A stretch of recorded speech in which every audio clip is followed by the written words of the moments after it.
I will be chairing tonight's meeting and we'll follow up with a roll call vote, not vote, just attendance. If you could just say here, raise your hand when I call your name. Tom McCusker. Here. Dave Atkins. Here. Ellen Rawlings. Here. Kate Wynn. Here. And I'm Chris Paff. This meeting is recorded by Westwood Media Center and broadcast live on local cable television channel 12, Comcast channel 12, and Verizon channel 42. Meetings are also live on the Westwood Media Center's YouTube channel. If you're having any trouble logging into Zoom, please go to zoom.us and click on Join Meeting and enter meeting ID 882-4309-2736. We will begin the meeting with only the board members and staff unmuted and on video. As the chair recognizes individuals to speak, we will unmute them. Board members may choose to mute themselves when they're not speaking in order to minimize background noise. First, we consider applications that have been submitted to the board and conduct public hearings where the public comment portion is required. We have other applications that are not a formal public hearing and the public will have an opportunity to comment, but it will be at the board's discretion. Third, we review administrative items where board members will discuss issues and deal with items such as approval of meeting minutes, planning future agendas, and hear updates from staff. Prior to each agenda item, the chair will announce the item and provide some descriptive context.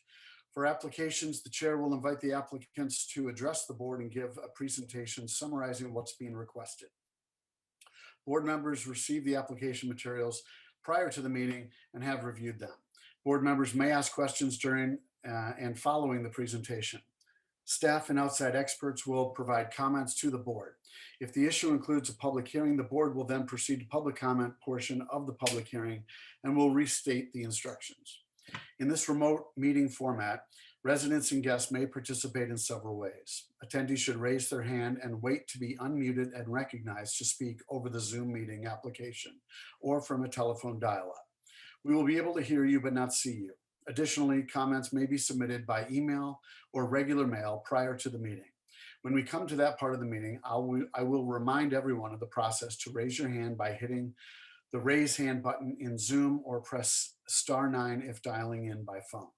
Following the public comment portion, the board will deliberate and make a decision or continue the hearing to a specific future date. All remote meetings require that votes be by roll call. When a motion and a second has been made, the chair will ask if there's any further discussion before proceeding to a roll call vote and will then restate the results of the vote. First, Abby, are there any changes to the agenda? Yes, you did have a request from the applicant for item number 3, which is the earth material movement application for 290, 294, and 298 Summer Street, the earth material movement EIDR public hearing. They requested a continuance to your Tuesday, September 21st meeting at 7 p.m. They need to make some more changes and they want to submit revised plans back to you in advance of that meeting and get further along in the Conservation Commission's process. So they want to come back to, need more time so they can resubmit some plans to you.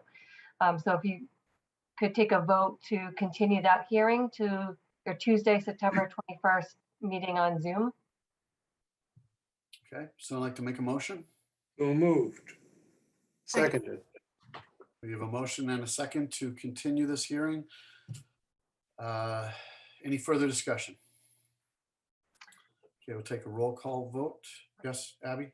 I would just add that if there's anyone watching, we will post the Zoom information when that date gets closer. You can check with the planning department or town clerk's office on the exact Zoom info, but it will be on Zoom at 7 p.m. on Tuesday, September 21st. Okay, and as we get to item 3, if any people come late, I'll try to remember to inform them that we're likely continuing. So take a roll call vote to continue this. Kate? Yes. Dave? Yes. Ellen? Yes. Tom? Yes. And I vote yes as well. So that's moved on to our September meeting. First item on the agenda for tonight is 100 High Street, an application for additional parking lot to be constructed. Is the applicant with us, Abby? Yes, I'm just bringing them in right now. Okay.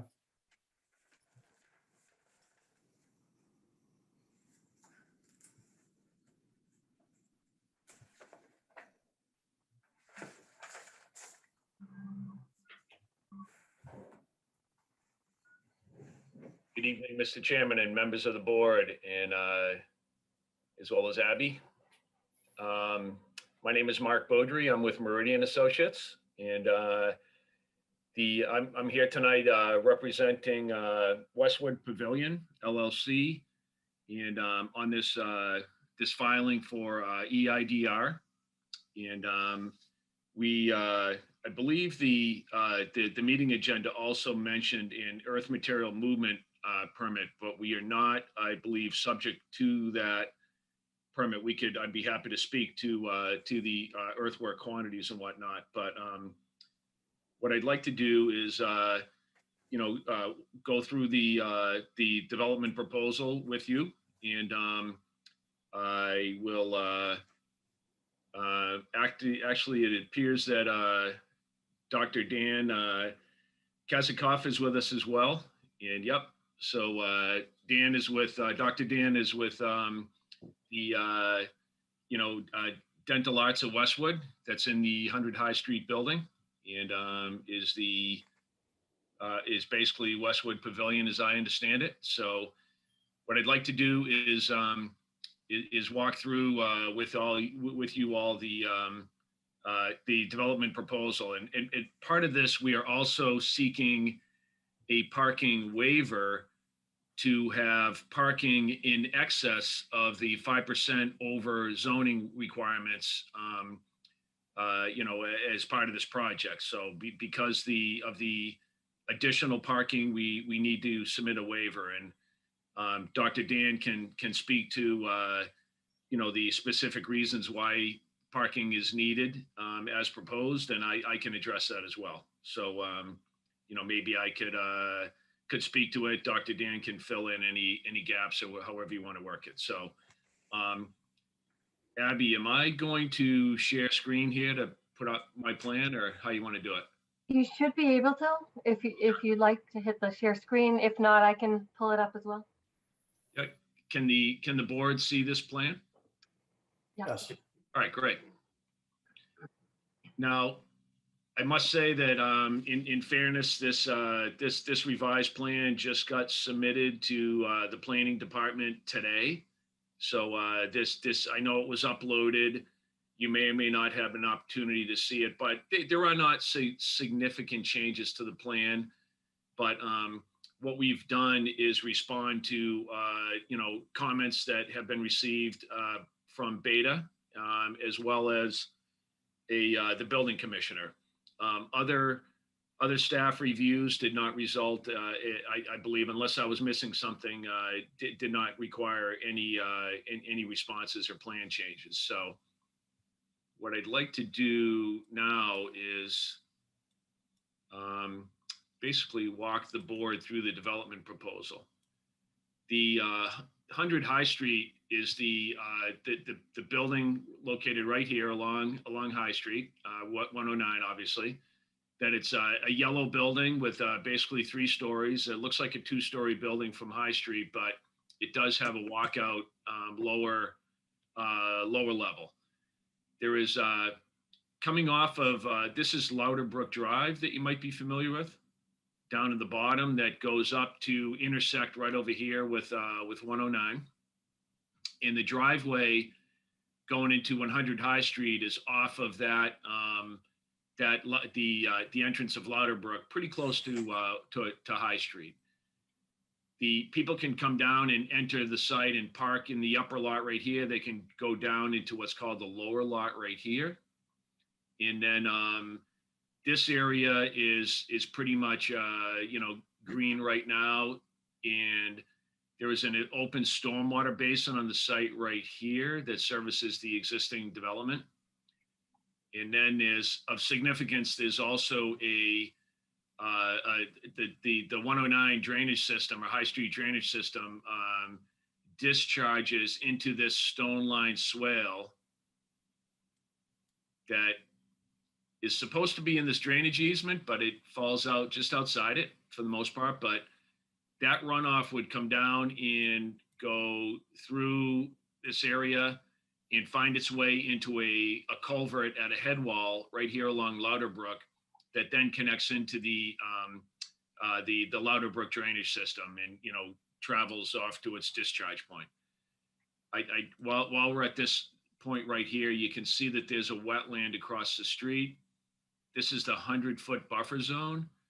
So you can see that part of the development project is in the outer buffer zone, and we have already had a public hearing with the Westwood Conservation Commission for a review of the notice of intent.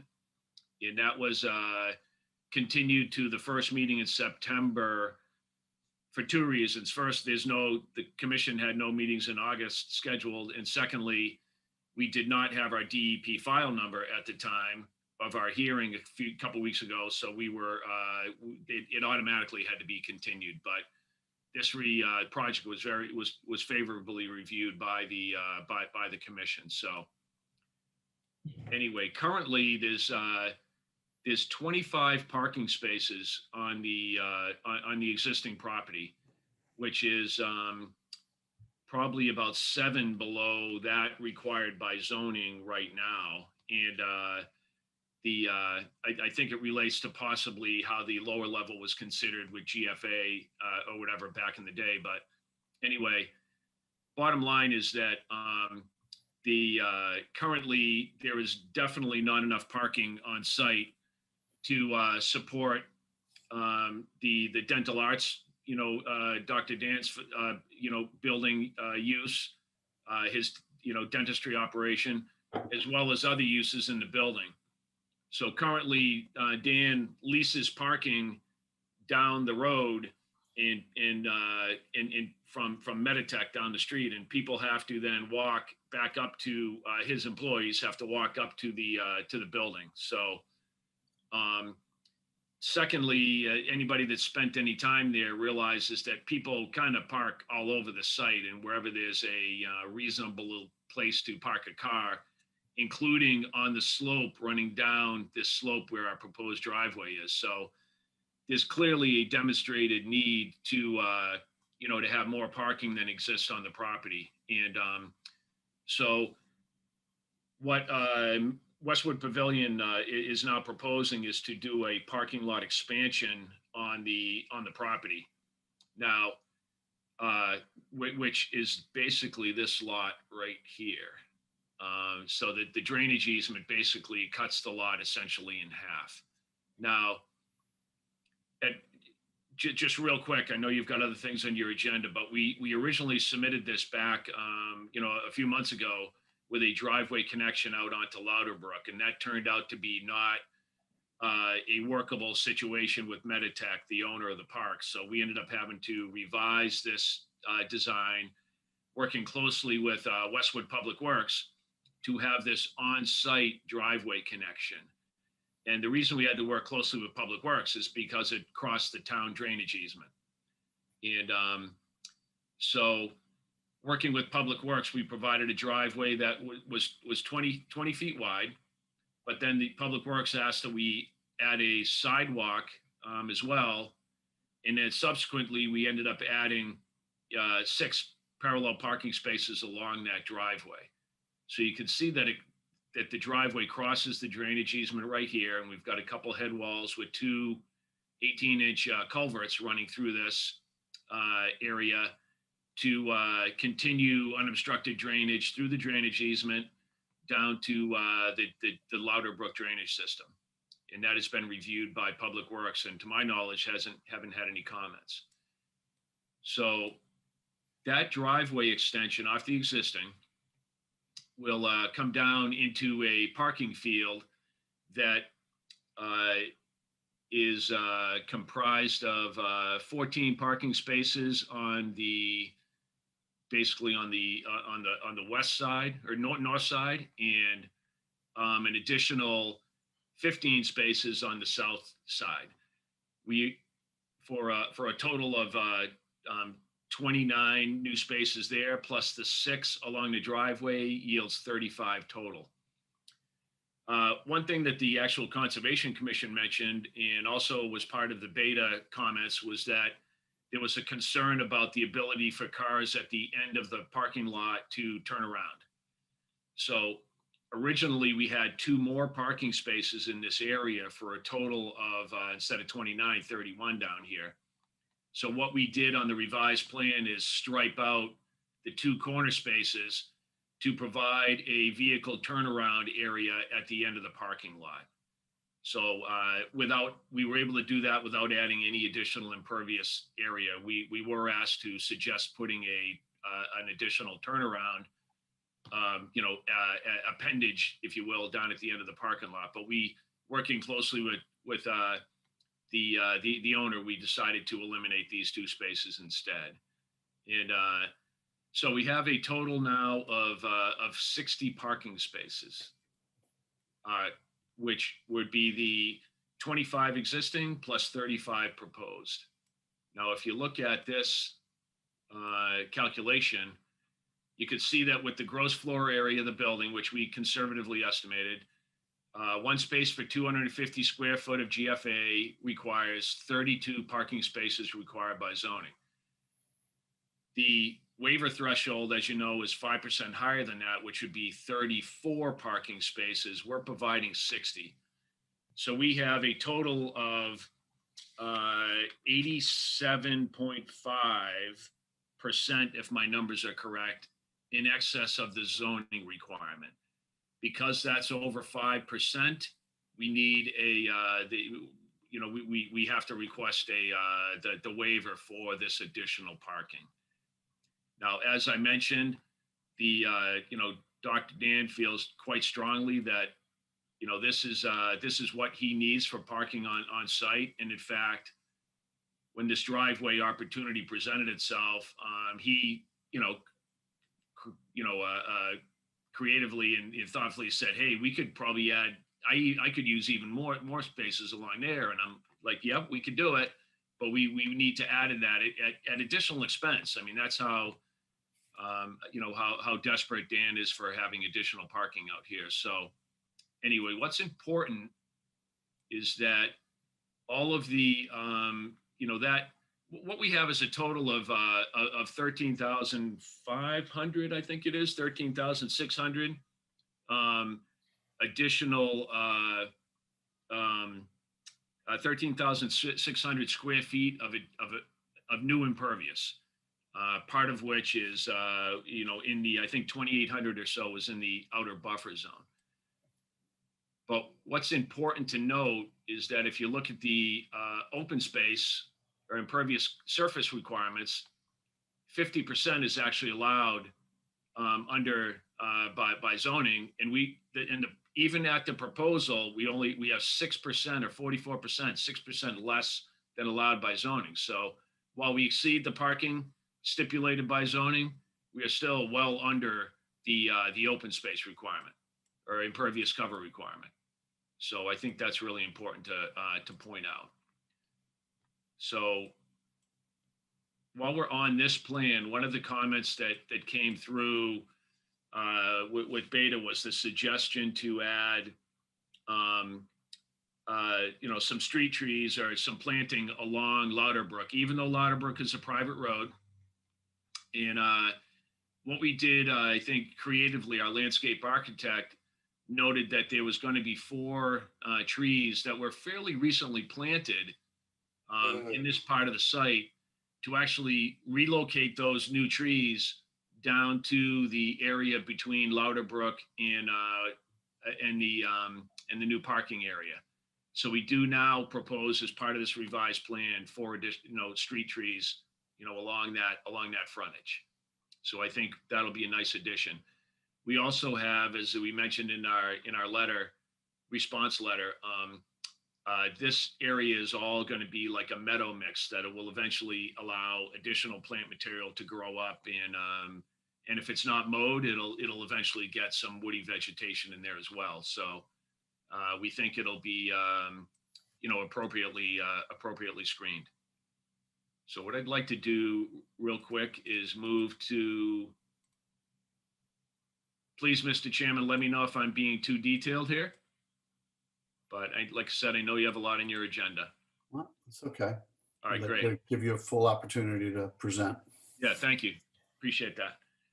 So as part of this design, we're grading down this driveway at a grade less than, no steeper than 10%.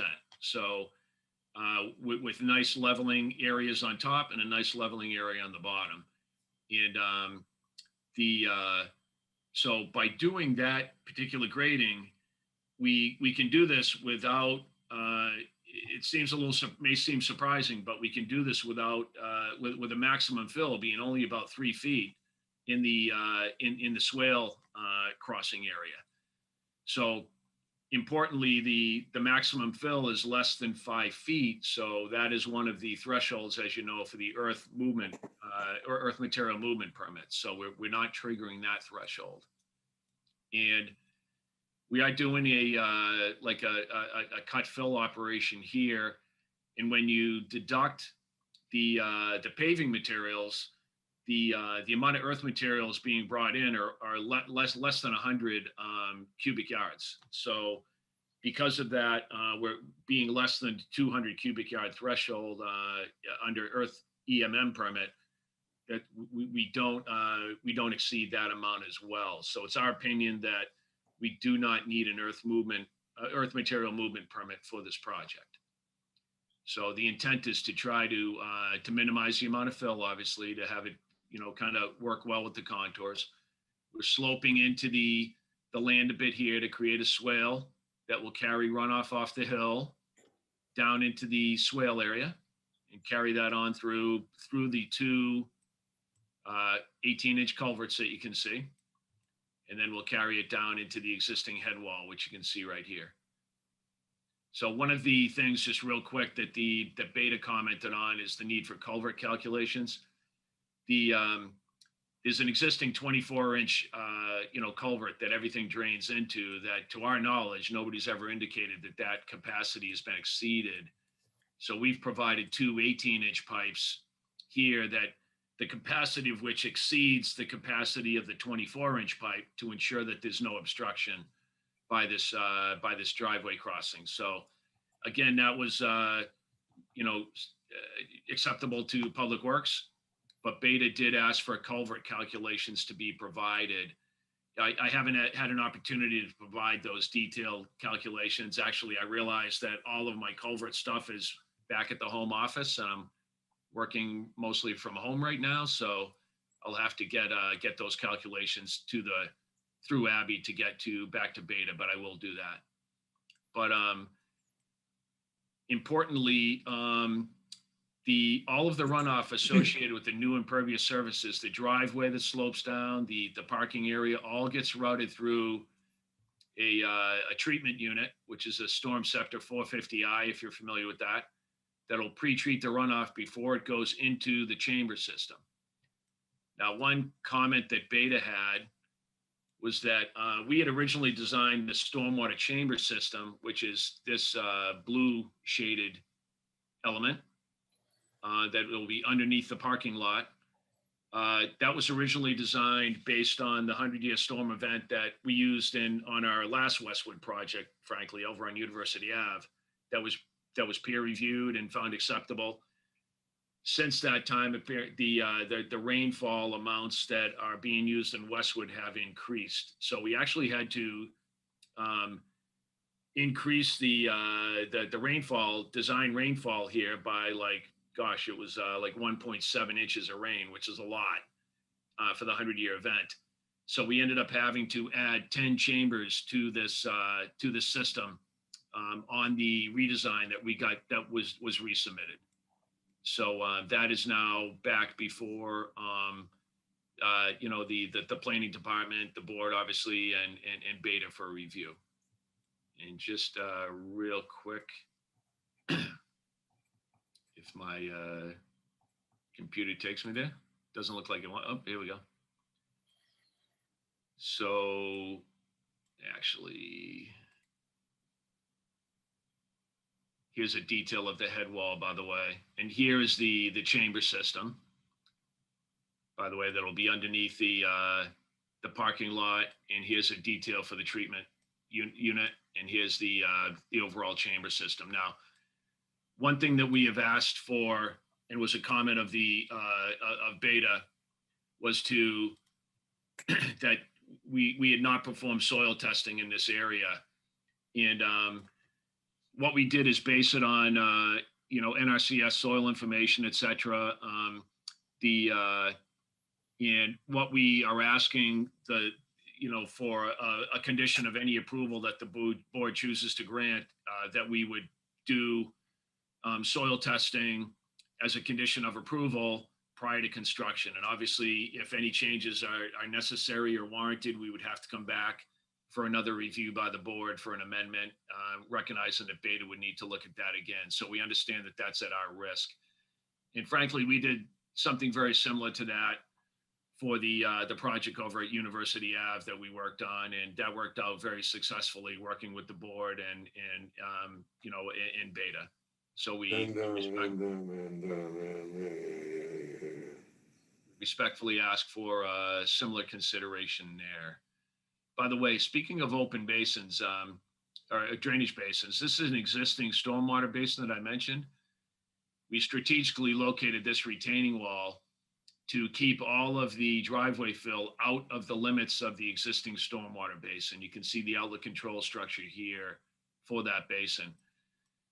I know that one thing that Beta had asked for, that is I know is the board's policy and practice, is that as part of a development project on a site, that the existing building, site drainage be improved. And what was suggested by Beta was that the roof runoff be recharged, into the ground. And our response to that is that the roof drains for this building, in fact, all the parking areas currently go into this open stormwater basin where recharge is allowed to occur. And so what we are, we respectfully asking that suffice. We are looking that, Westwood Pavilion, when they purchased this property, did not receive design plans for this site. We've asked through the town to see if there were any records of that, just to verify what is occurring for stormwater management on the site right now. But that's certainly under our understanding, and Dr. Dan's understanding is that everything goes into this basin currently.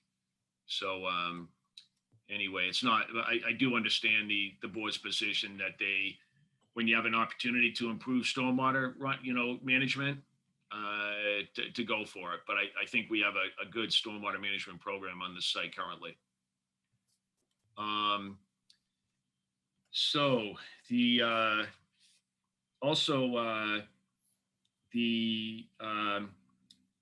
also have, by the way, the total disturbance is 21,740 square feet, which is under the threshold for the land disturbance permit. Because this is being reviewed by conservation through a notice of intent already, that it's our understanding that permit, which would have to be handled on an administrative level, is not triggered either. So anyway, does the board have any questions yet for me? Well, that was the next step. Any questions from board members? I can only see Dave and Tom right now. So if Ellen and Kate want to raise your hands, just let me know or chime in. Tom, you have a question? You're muted, Tom. You're muted.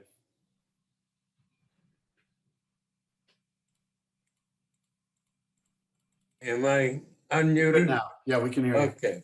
Yep. Yeah, I go back very far with this location when it was back in the 70s, a residence, and wound up being encapsulated in a rezoning when Prudential went in.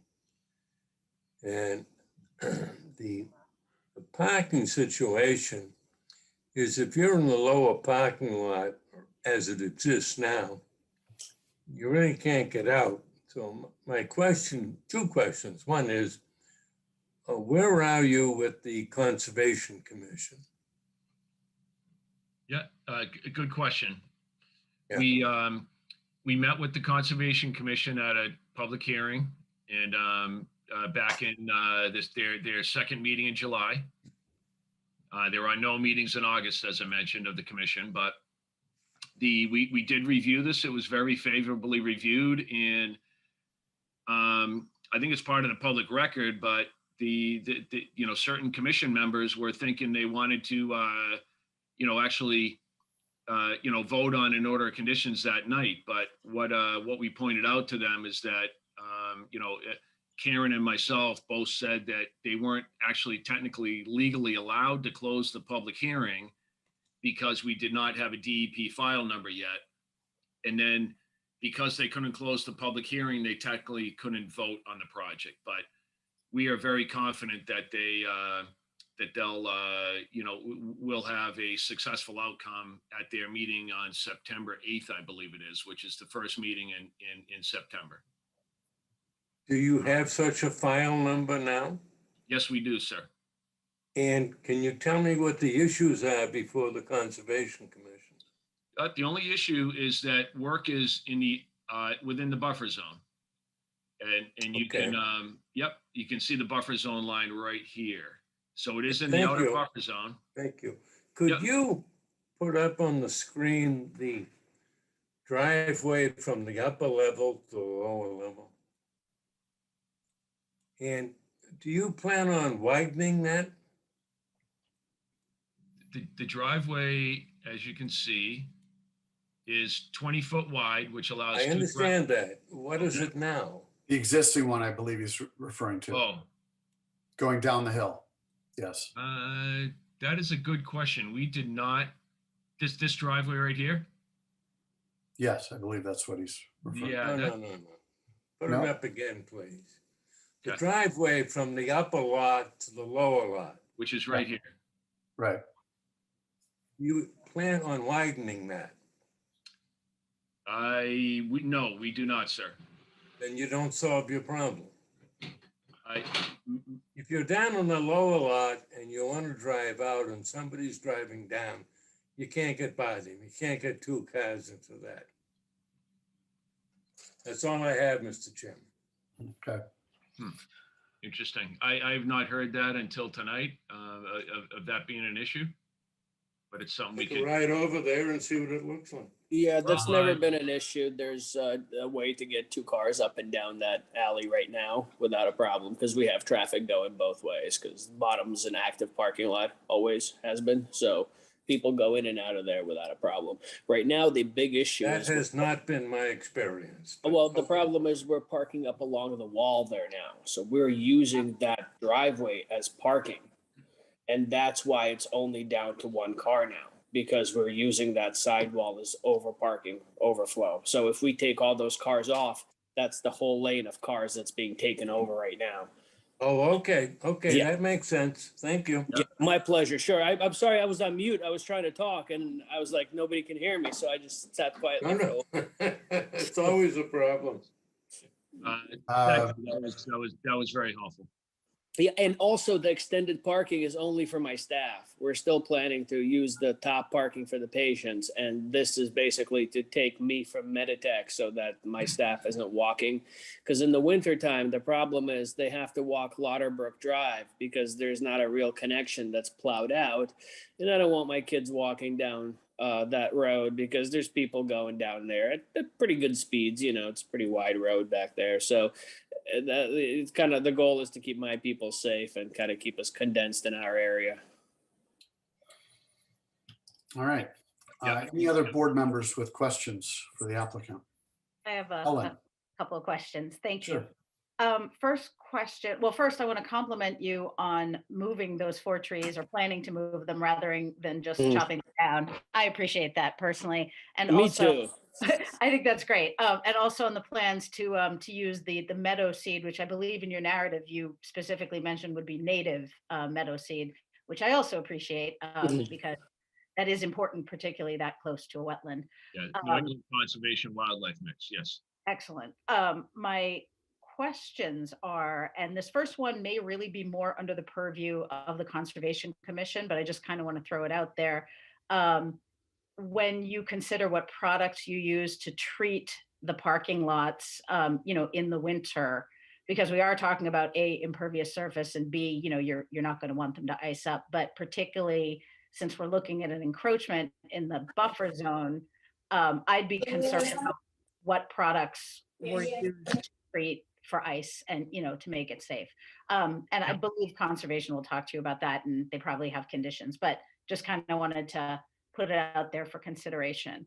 Yeah, we usually call for, if I may, sand to be the primary agent. We don't usually call for any chemical de-icing in our O&Ms. Excellent. I appreciate hearing that. My other question was, We have dogs on the premises, so we tend not to use any chemicals at all. Got And we spray for ticks, but we use organic stuff there, so. excellent. I actually appreciate all of that information. And my other question was, when I was looking at some of the information, provided by our building commissioner, particularly in regards to what you commented on about how people park along the side of the driveway, and I know that's a big concern. I was looking at the aerial view photo that we got, and I noticed that, yes, there were a bunch of cars parked along there, but in that photo in particular, half the parking lot spaces were actually unused. So I took a ride over to your facility today, and I noticed a similar phenomenon. There were, maybe 10, 15 cars parked along the edge of the driveway, but at around 2 o'clock, I counted 4 non-handicap spots in the upper lot that were empty, and like 10 or 11 down in the lower lot that were also empty. And so I got curious. So I kind of went back through some legacy data on Google Earth, because it's all there. And I saw kind of consistently a pattern like that, where tons of parking along the side of the driveway while there were, several spaces available in the parking lot.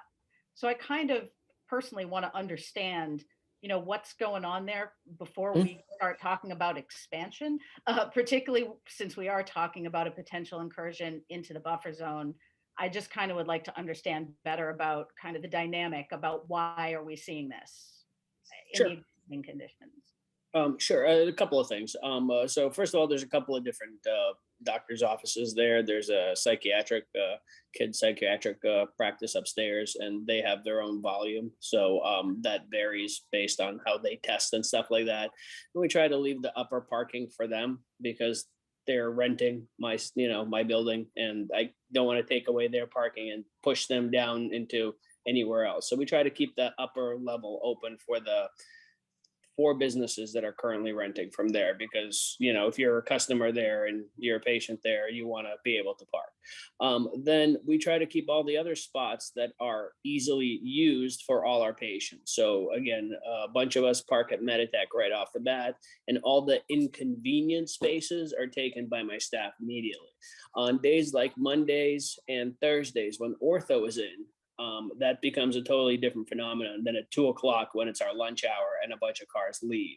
So that's also been the other thing. So Mondays and Thursdays when ortho's there, the traffic revolution is totally different. And that's where really the volume is required, because that's 6 different families coming in every hour. So that just requires a lot of volume spaces and turnaround. So 6 people or 6 families, 6 cars rotating in every hour just from one specialty, plus the additional 5 dentists, and then a periodontist specialist that we added in that's there on Fridays, which is another day that's a little bit more cumbersome for us. So again, depending on the day, you'll find a different pattern, but most days our parking's pretty full. Yeah. And again, we don't have a situation where we park every single spot, because we are half parked at Meditech. So you're only seeing half of our cars in the first place. We're renting 25 spots from Meditech and writing them $1,000 every single month to rent those 25 spots. Thank you. I appreciate the explanation. Is it reasonable to presume, Dr. Dan, that the parking that is parked along, that the vehicles parked along the driveway seem to be there for a longer duration because they're your employees? Correct. Correct. They're there all day. They come there before the patients and they leave there after the patients. Right, okay.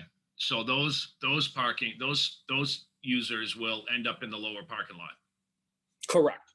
Right, Correct. okay, good. Yeah, we want to get them. We want to get everybody off the hill and off the side parking because it's just a disaster there. Because people can't get in and out comfortably.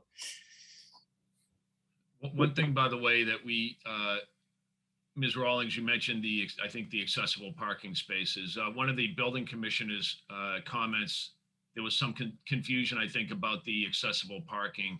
He said that we only had 2, which was not meeting standards. I think what he did not consider was the existing accessible parking space on the upper lot. When you consider those 3, we are meeting ADA and AAB requirements. So we've clearly on the revised plan labeled that as a space to remain. And we also labeled this spot next to the 8-foot aisle as the accessible van parking space. So that's been that was always on the plan, but we've now clarified it on the revision.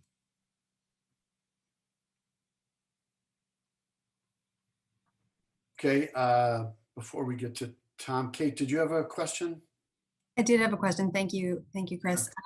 So following up a little bit on what Ms. Rollins said, so once you achieve the new spaces, I think it's my understanding that you'll have no parking signs on that hill so that people are not able to park on the side of that driveway any longer. We weren't gonna, because again, they're all my staff, so I kind of grant them the permission to do that. Nobody should be parking there in the first place. You know what I mean? It's just we have nowhere else to park. So I can. Makes no difference to me, but it was never intended to be a parking lot because it makes it difficult for us to take our garbage out for the trash people to come in. I don't want people parking there. It's a necessary evil, unfortunately. Currently. Thank you. And so you said you rent 25 spaces from Meditech. Correct. And then how many staff are parking on site on the side of the hill? I have 33 staff. Right. So how many? So about eight people. Okay. And how many spots are you looking to expand by? 35. Yes. Okay. And, okay. And so that's good to understand. Sure. It seemed inconsistent that you would like to go well beyond the parking spaces needed based on the footprint of the building, but not want to do a traffic study. So I appreciate understanding those numbers. And I do just want to highlight, while you have this opportunity, understanding that the lower level is expected to be for staff, I do appreciate any attention you can give to them and your customers as pedestrians in what sounds like a very busy parking lot. So we certainly want to see that it's an improvement in every aspect if you do this. So so that's the last thing I just wanted to say. For sure. Understanding the numbers and Ellen's comments as well about how you'll be treating the surface. So thank you. That's all I had.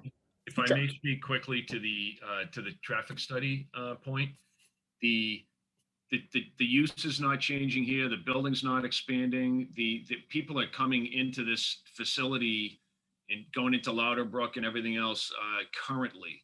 So it was our position that there's no trip generation change whatsoever for this project. So therefore the traffic study would not be warranted. And I believe, Beta in the town, staffing reviews did not indicate that a traffic study had to be performed. So right, completely understood. What I'm saying okay.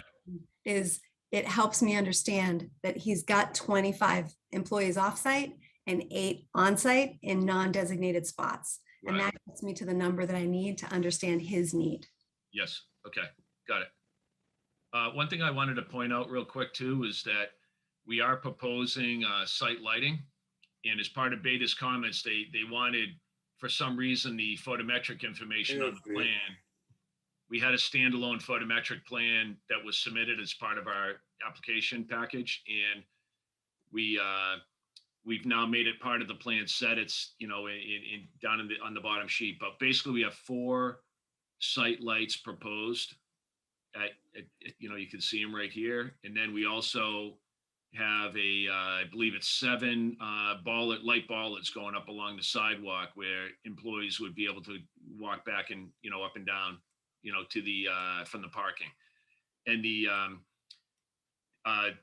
the reason for that is that Dr. Dan anticipates that, some people might be working, after dark on, especially in the winter hours. So we wanted to make sure that that some site lighting was proposed. So that is now, that was on the plan originally submitted. We've simply put the photometric plan in as part of the plan set.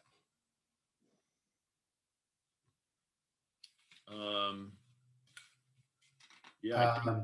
Sorry, No, go ahead. I was just going to ask any other board members. If you haven't had a I chance. have a couple of Okay. questions. Sure. So I think most of the parking questions, yeah, those are mostly answered. And I will observe also, like around 5 o'clock today, what I saw was people are all parked on in those lanes. So there were probably a good 10 or 15 cars maybe that were taking up that space. And then I parked down at Meditech and there were like 4 cars down there. We want to make sure that we do solve the problem here. So if all those cars go into the new parking lot, that frees up the parking spaces that you already have for clients and everything, right? That's the idea. Correct. Yeah, and I want to get people off those crowded hills because it's just too difficult for people to get in and out. It causes scheduling nightmares for us because people are getting in and running late. It just makes it more congested than it should be. So my next question is so with the meadow and the tree line here. So I was looking at this. It's right now there's some very tall. I mean, it's very close to the highway, but there's some very tall trees and it's kind of overgrown vegetation and whatnot. And so I think this is going to dramatically change the appearance there. And I wondered, are you going to remove the large trees that are currently? I think they're in the meadow area. I'm not really sure though from the drawing here. But is that what do you expect that this will look like? Will you be able to see the highway from? No. The highway is actually being blocked by Meditech properties. So we are close to the highway, relatively speaking, but not close to it to be able to see any of that stuff. I think if you drive through there, you'll kind of see exactly where we're at. We would have to take down a couple of big trees, but if I had to guess how many would be taken down, it would maybe be 12 to 15 trees, and they're not going to expose the highway in any way, shape, or form. And there's still going to be a nice barrier of trees left, probably just as many as they're taken down. And as far as blocking 109 up here where the cursor is, that's going to stay covered, and all the trees are staying there. And then again, where the parking lot is ending, right at the edge there's still going to be some vegetation that's left. I think it's important to note too that the proposed parking lot is like at 25 feet or more below 109. So people coming down, Yeah, you won't see it. We'll be looking right over the top of that parking lot. All right, and let's see. The other question I had was Just a second, Tom. Dave's not done yet with his question. Oh, okay. I'm sorry. Go ahead, Dave. So with talking about the lighting, with the lighting in the parking lot, so is that going to be? Will it be on all night, or is it? No, on a timer. Same as the rest of the building lights. Sometimes they work funny on timers. Sometimes they'll stay on later. Sometimes they'll stay on earlier. But they're all on timers. All right. Except for the inside of the building, those lights the tenants leave on however they feel like. All right. Oh, and I just wanted to thank you all for for responding on this too, like having kind of as many of those comments addressed as you could so that we could see this all here. We love Westwood. I live here. I work here. I plan to stay a while. So we like to play nice. We like Westwood too. Yeah. So Dave, are you finished? Okay. Tom, you had a follow-up question? Just one. It seems to me that one of the big problems is the driveway from the upper parking lot to the lower parking lot. And you tell me that you are going to prohibit parking along the sides of the lower parking lot. Mhm. So that two cars can pass one another. Could you suggest to the planning board a condition that we could incorporate into this permit if we allowed it, that would allow us to enforce that?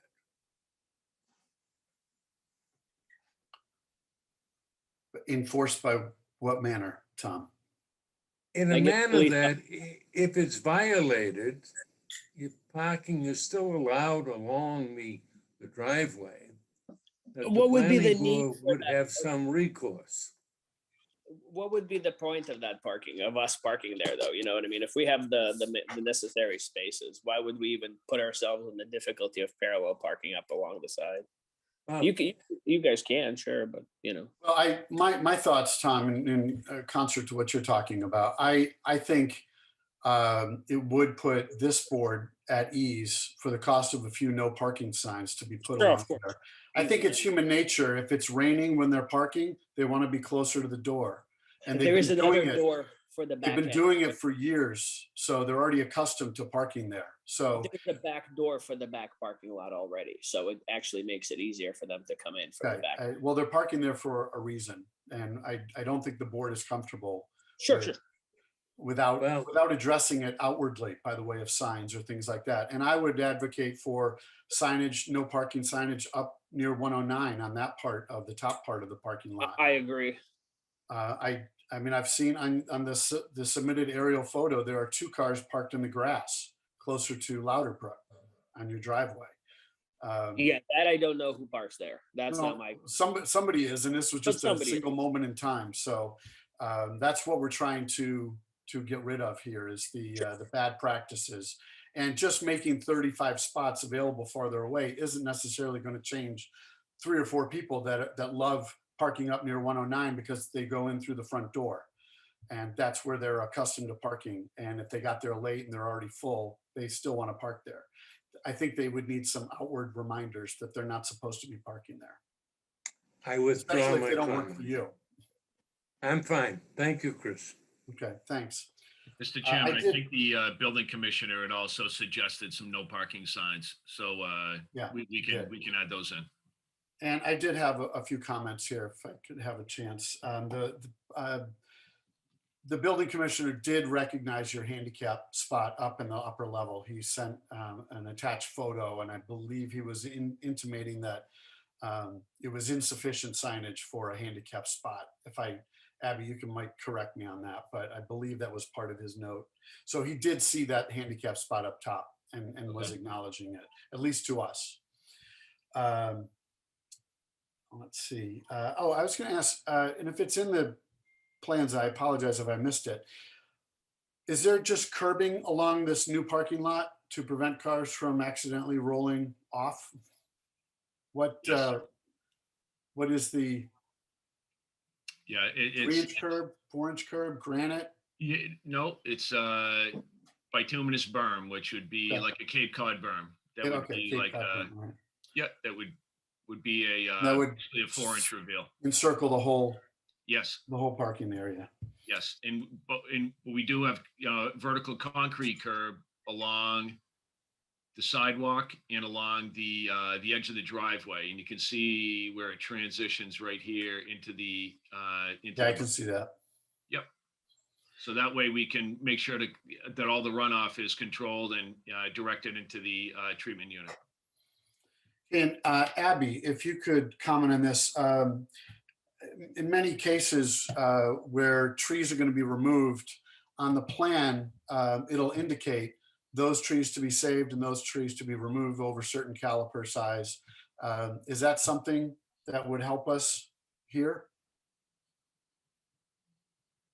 Yeah, you could require it, or I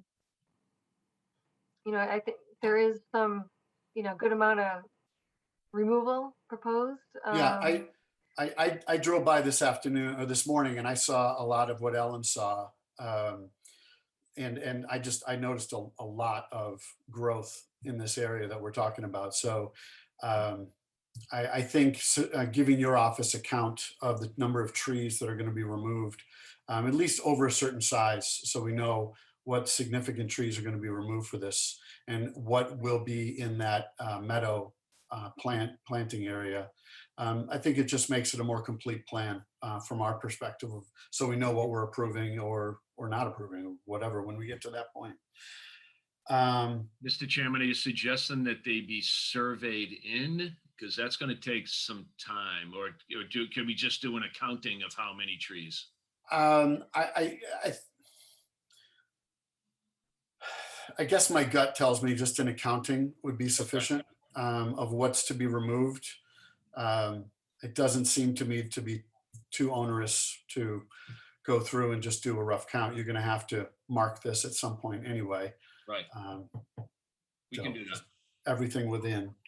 I think us and the town deserve to know what's being taken down here for an additional parking lot that's 87.5% over what would normally be called for here. And Chris, Yeah, if I may, I mean, I'd recommend probably some additional plantings along the new parking area, maybe at least some shrubs between those 4 trees that are proposed, or if the applicant could just clarify how the 4 that are shown on this revised plan, how far apart are they between each tree? It depends. From the edges, it kind of looks like there's about 10 to 15 feet, and then between them, maybe about 12 feet.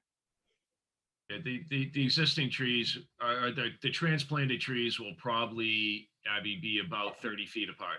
Oh, 30 feet, sorry. Okay. and what kind of trees are these? Are they going to fill in, or are they going to remain 30-foot gap? I believe they're deciduous trees. I honestly don't know the species. Our landscape architect knows what they are. Okay. And obviously transplanted trees, there's always a risk there of losing Sure. some in transfer. So What we're proposing is that they be monitored for a year, almost like you would with a new plant material under warranty, monitored for a year. And if it is not doing well, then it would be replaced. Right, and for Westwood, it would need to be replaced always if it did not survive, so more than just a year. So 30 feet is the planning board standard for like along roads. So I recommend some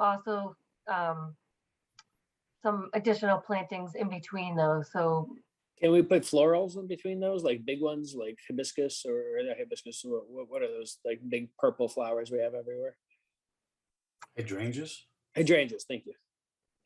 they're not very tall. yeah. Typically. Oh, okay. They're just wide, yeah. I mean, I probably recommend something at least 3 or 4 feet tall to at least block, the Hydrangeas I headlights. can get 4 or 5 feet tall. No? Maybe Well, a not red- only aesthetics, but there is an issue of headlights in the parking lot shining out to the road. It could be a potential hazard to someone traveling on that road. So at least some screening all the way across would provide something there for headlights of someone pulling in or pulling out, even if it's for just a few moments. And then the aesthetics would be another reason. Can I piggyback All on right. that, Chris? I'm sorry?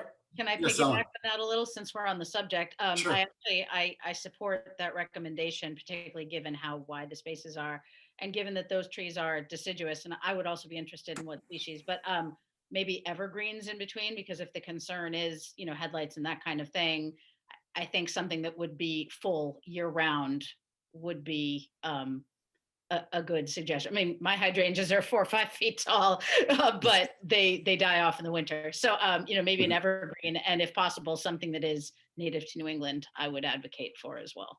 Yeah, definitely. Okay. Well, I would be comfortable with letting that be an administrative review from Abby's perspective. And if it's past the point when we're done with this, I speaking as just one member, I'm comfortable with her making that decision. She understands what we're going for. So, Or my recommendation would be to, update the revised plans after tonight's meeting. do that too.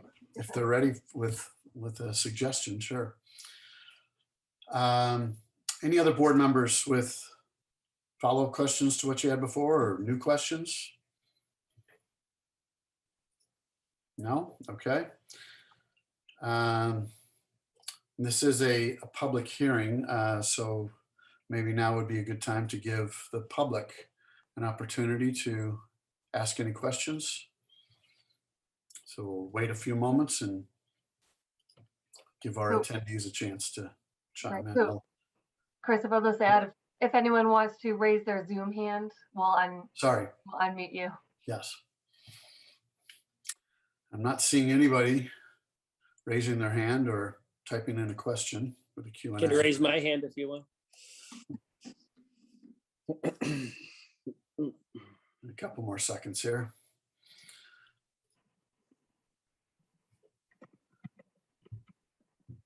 Okay, seeing no more inquiries. So we are probably looking to continue this till after the conservation has met on this issue. Mr. Chairman, that's going to be in September. So, In 2 weeks, right? 2 or 3 weeks. well, it'll be September 8th. So the board has another meeting in August, on August 31st, of course. And as I mentioned, the Conservation Commission was ready to approve this project last month. And, you know, they feel very good about this. And honestly, they were almost deferring to the planning board about, you know, because frankly, they had the same reaction. It's like, gee, you've got 87% more parking than required by zoning. But well, we're going to defer that to the planning board. They'll review it as part of the, you know, their work and the waiver request, beta review, et cetera. So it's, you know, the conservation, I'm a little concerned that if you know, waited to continue to after conservation, then it might be a chicken and egg thing at that point, you know, where, but anyway, respectfully. So you could continue it to your next meeting on August 31st, and then you could provide your planning board comments to the Conservation Commission. But one more thing for the board members that you didn't yet get to discuss was Beta's comment about capturing the roof runoff from the existing building. That is a standard practice that the planning board does. When any applications come before you, you try to improve the existing conditions of what's already there. So the applicant's looking for direction from you. Right now they're saying it filters out into that existing basin area on the site. But Beta's suggestion was to capture that water and I think direct it The into roof runoff, Abby. Beta was asking that the roof runoff be captured and recharged, but it's our position that it's already being captured in this basin for recharge.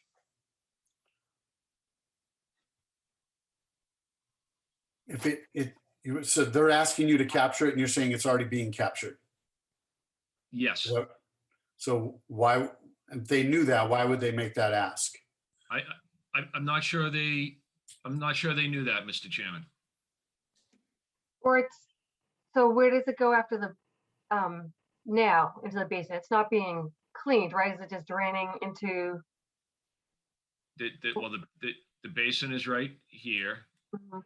and it's got a outlet control structure that discharges at this point, which works its way down into this same culvert that goes into the Louder Brook drainage system. Okay.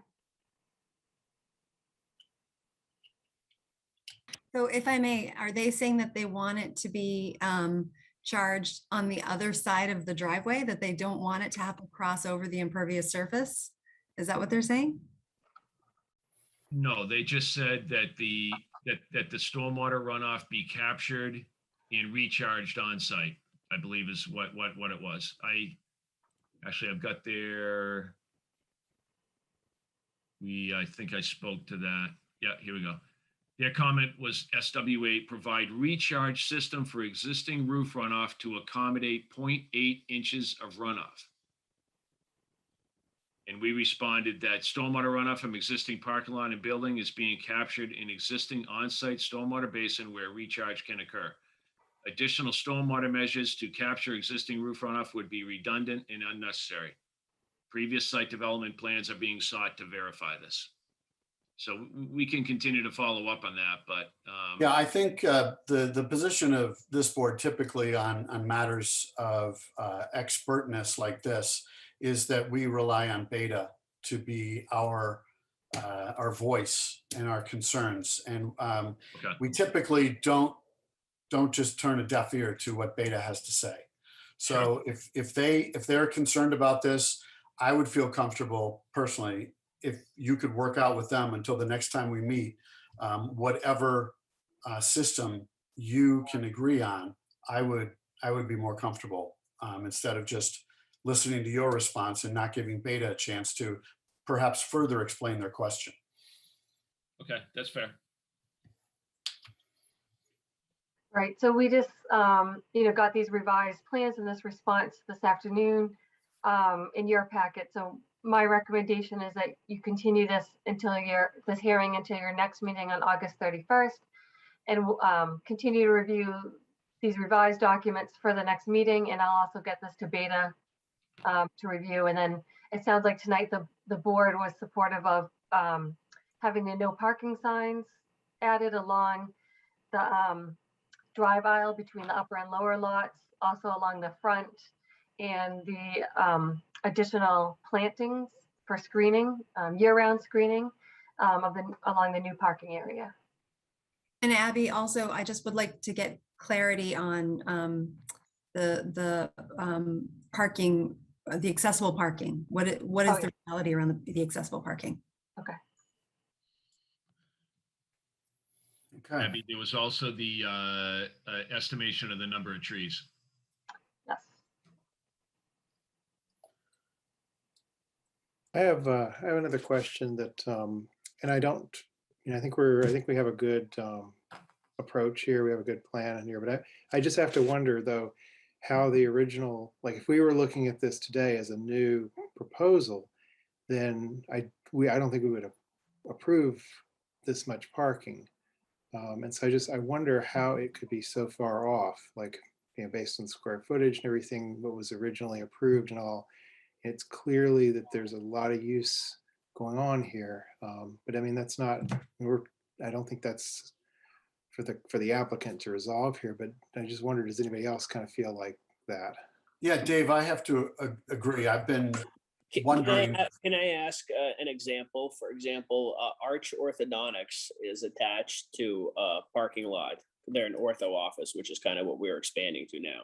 They have 90 some odd spots. And I know they have a restaurant that's there as well, but ortho takes a lot of volume, takes a lot of parking. And any successful ortho office is going to require a little bit more parking, but we have a dental office attached to it as well. So it's kind of like a double use.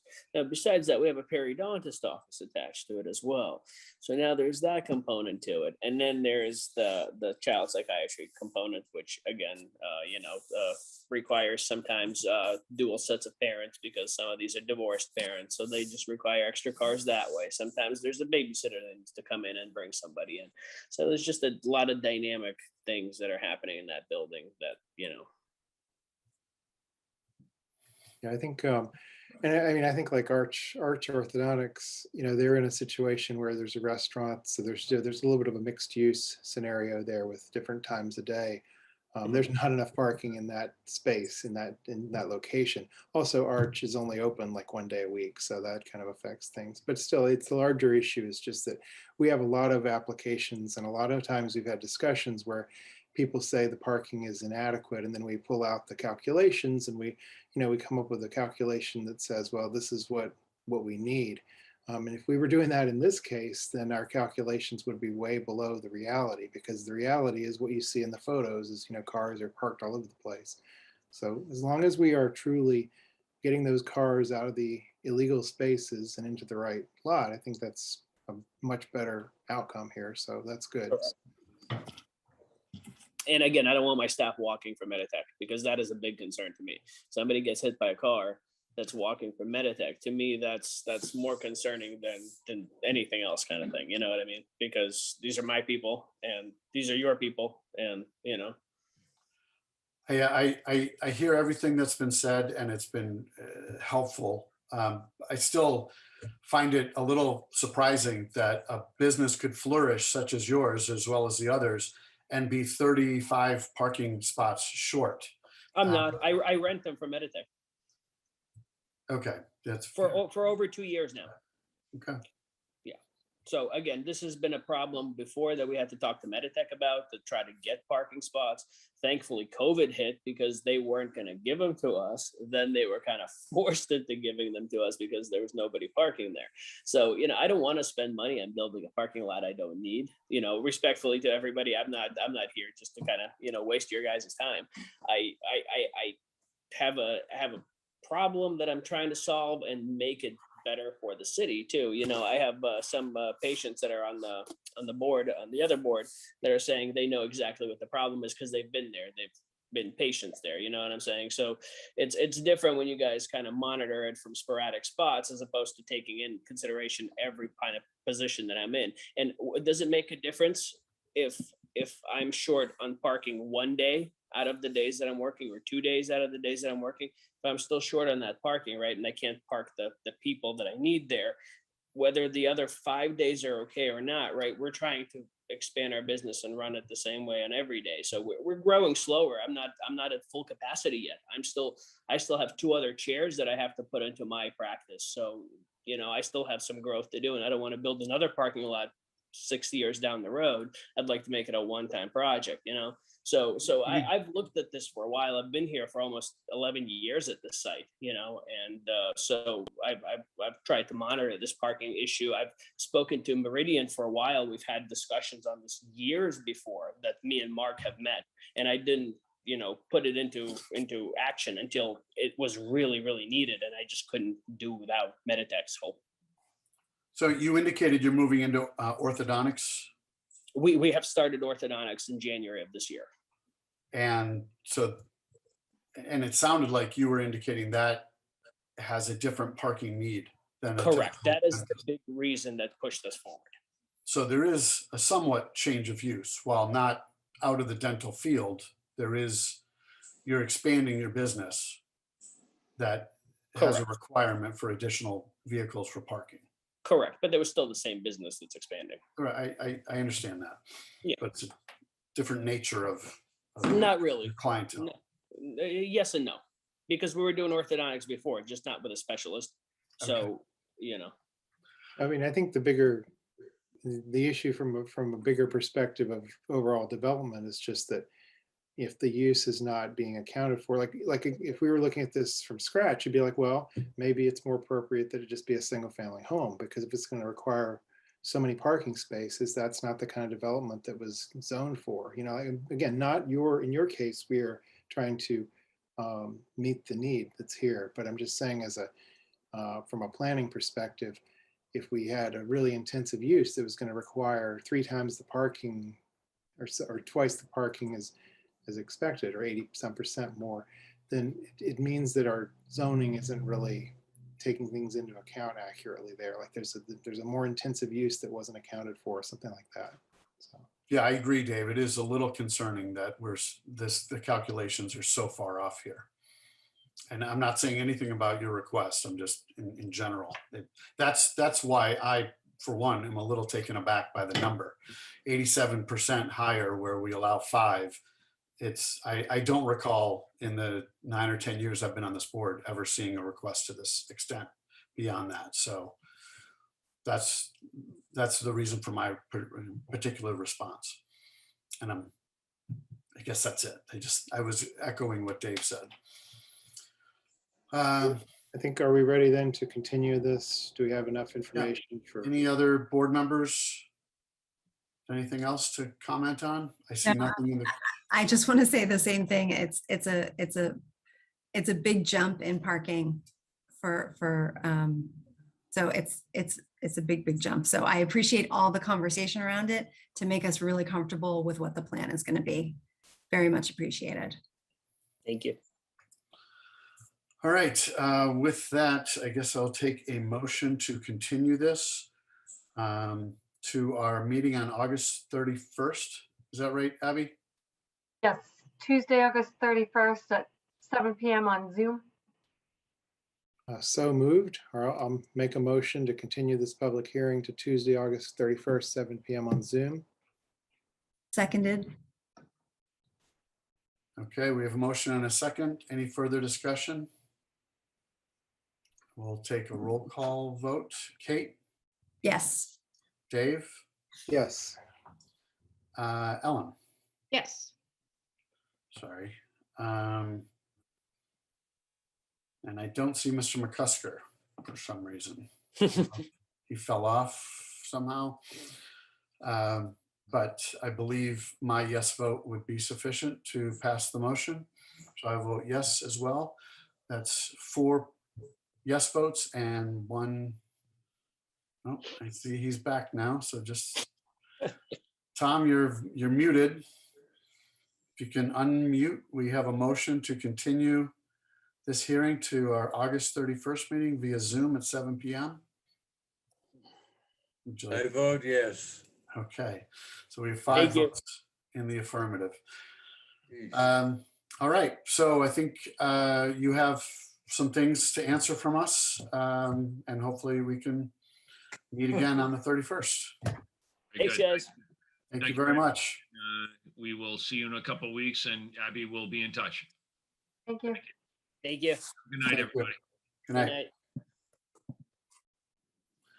Okay, Abby, next on the agenda, I believe is 213 Fox Hill Street, T-Mobile, a wireless public hearing, EIDR. Just bringing in the applicant, Mr. Green now. Okay.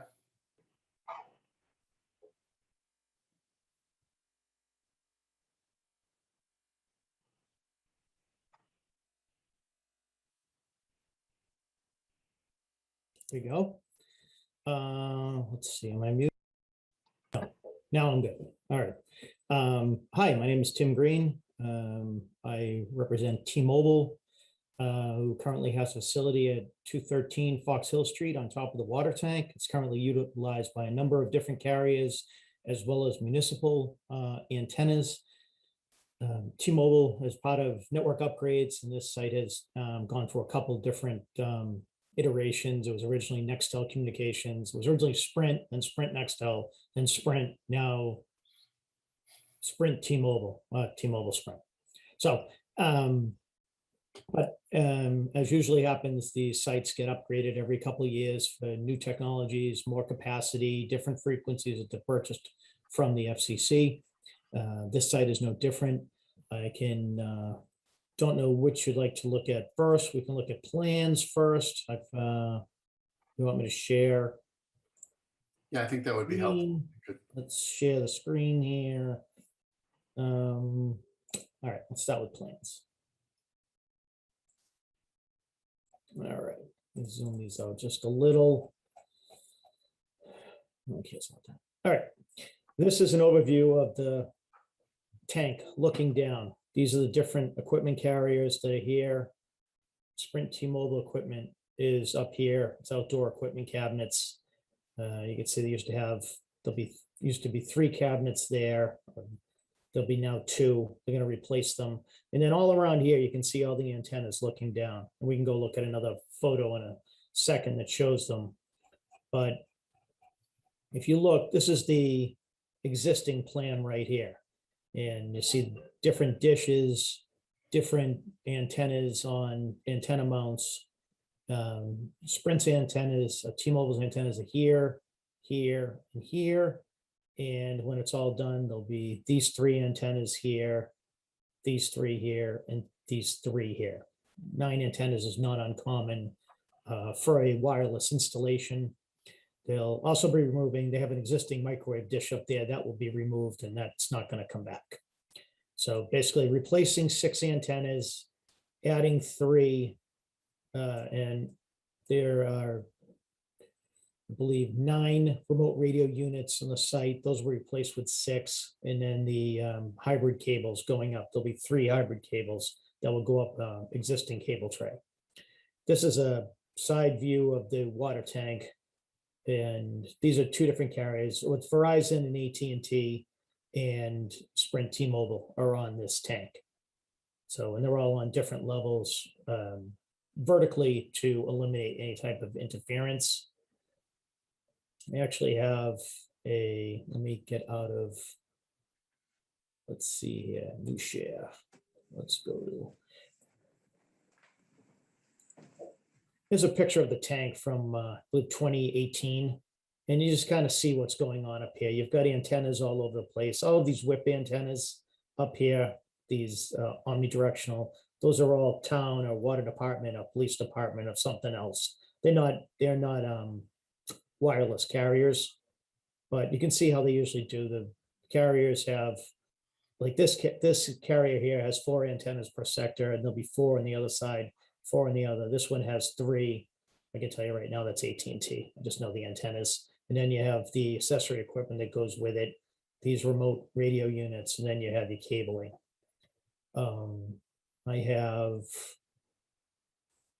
We had also done, let me do another share. Where's my, I'm looking for one other one. Here it is. So as part of it, we wanted to go do a view shed analysis. And what we found is that this tank is not very well seen at all from residential areas. There's a lot of foliage around it. There's a long road that goes in it. It's possible from private property in somebody's backyard, you could get it, but from public locations where we could take pictures, we really can't find the tower. I'm assuming that, I'm not saying that there might be one spot where they stopped, looked, turned, looked up, they could have seen it, but for the most part, the site's pretty well hidden. So to do any type of a photo simulation really didn't make a lot of sense. I'm probably a lot better just showing you existing pictures of the tower and what it looks like just looking up at it, because I couldn't find any from another farther out location. Again, this tower has been in, this Sprint T-Mobile has been on this tower for close to 20 years now.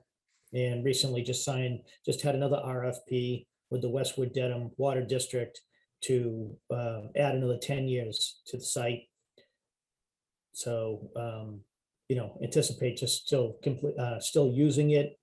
As far as what does it do? Well, it's an existing site. So, what it does now is what, by doing the upgrades, you do upgrade based on new, technologies and capacity, but you're not going to change the antennas and all of a sudden just start covering all of Westwood. It's kind of unrealistic, but there's with the new frequencies that they have right now, this is existing T-Mobile coverage without it. And basically green is good, yellow is, it'll get by, gray is, you kind of got trouble, and white, it's not covering it. But this is too far away for it to cover. You can see, these are all the other sites. I don't have the exact addresses, but you can see that they're, they're pretty densely populated, the sites. So you put the upgrades on this site, it just adds in a more fill to the existing area. And it's the same with the other frequency, which is 700. You'll see now 700 megahertz. That carries a lot farther than 2100 megahertz. So it provides more coverage, but you can see it just, it augments everything around there. But it doesn't necessarily go off to the corner here where it's white. It doesn't continue. It doesn't add more. So that's kind of what the site will do with the upgrade. And So this picture right here is your projection yes, with this upgrade.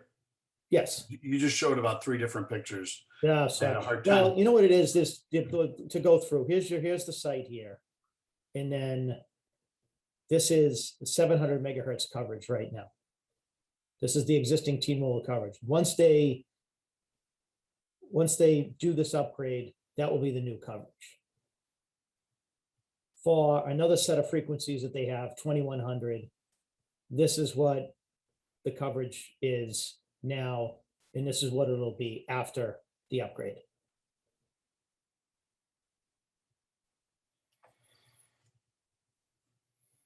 Okay. Any other information you'd like to share or? That's it. I mean, I've got a couple of the pictures if people are curious, but we can look at the plans again. But then it's pretty much it. Like I said, this site's been here in some iteration for 20 years now. And this isn't the first time it's been upgraded, and it won't be the last. We have approval from the Dedham Westwood Water District to do it. And, just looking to make upgrades and continue providing service. Could you share the picture of the existing Sure. again? Of your, not just the tower, but of what you have up there, T-Mobile and Sprint. Let's see if I have a good picture of a T-Mobile. Okay. Let's see. Let's go back to it. All right, in this one here, this antenna right here, this would be a Sprint antenna, and this one right here would be a Sprint antenna. And those are planned to They're come actually going to down be replaced with new antennas. in the same location. In the same location, there'll be a third one put in, I'd say approximately like here. And the size difference between what's there now? Well, actually, one gets a lot smaller, one does get bigger. It's based on what frequencies they carry, but we can look at that on.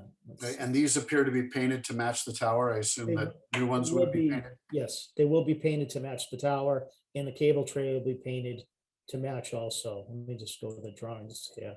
This will give you the exact, here are the antennas here.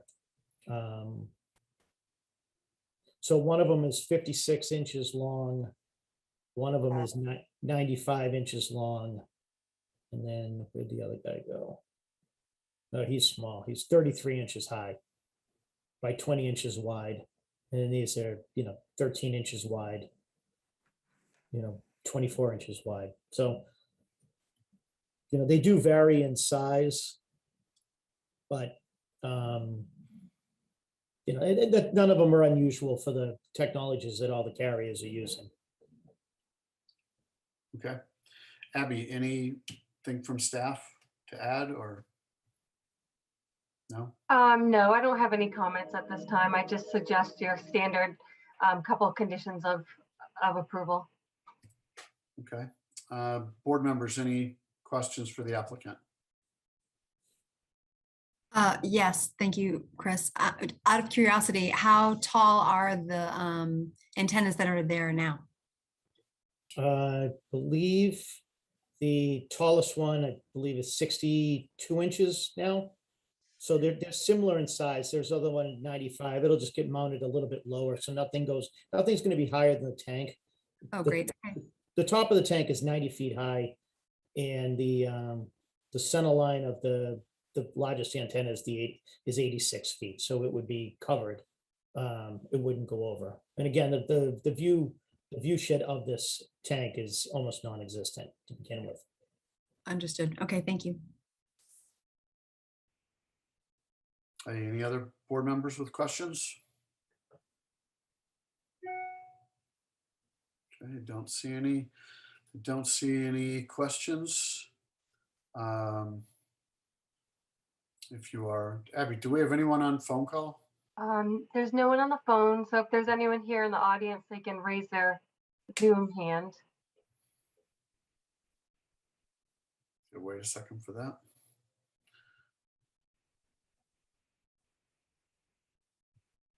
All right, I'm not seeing any activity. So, Abby, can you read to us your conditions? Sure. And then there were also 5 waivers or 6 waivers. Oh, right, the waiver, sorry. about that. There are 5 waivers for the standard EIDR application submittal requirements, which is about providing the full site plan, showing all those full site details, the exterior lighting plan, traffic study, presentation model, stormwater drainage. And then a 6th one would be for the proposed computer color rendition of the proposal. You had the elevation drawings, but you didn't have the proposed like computerized drawings showing what this will look like. So there's 6 waivers that are needed. And then for 4 conditions, I'd recommend the first one that all the new equipment be painted to match the existing tower. Number 2, that if the equipment is abandoned, it needs to be removed within 6 months and the town notified. That this approval is good for 2 years. And then a copy of the decision be kept on site during construction. Okay. Any other thoughts on conditions, board members? Anything to add? Can I just ask one other question? I'm Sure. sorry. It wasn't clear to me. Is anything on the ground changing with this upgrade? Actually, we're removing, well, 2 cabinets are being removed and 3 cabinets will be removed and 2 cabinets will be replaced. They're all already on an existing concrete pad, outdoor equipment cabinets. And it's surrounded by a fence? The whole facility is surrounded by a fence. So it's a net loss of 1 box. Correct. But the lease area doesn't change. It's all on a concrete pad.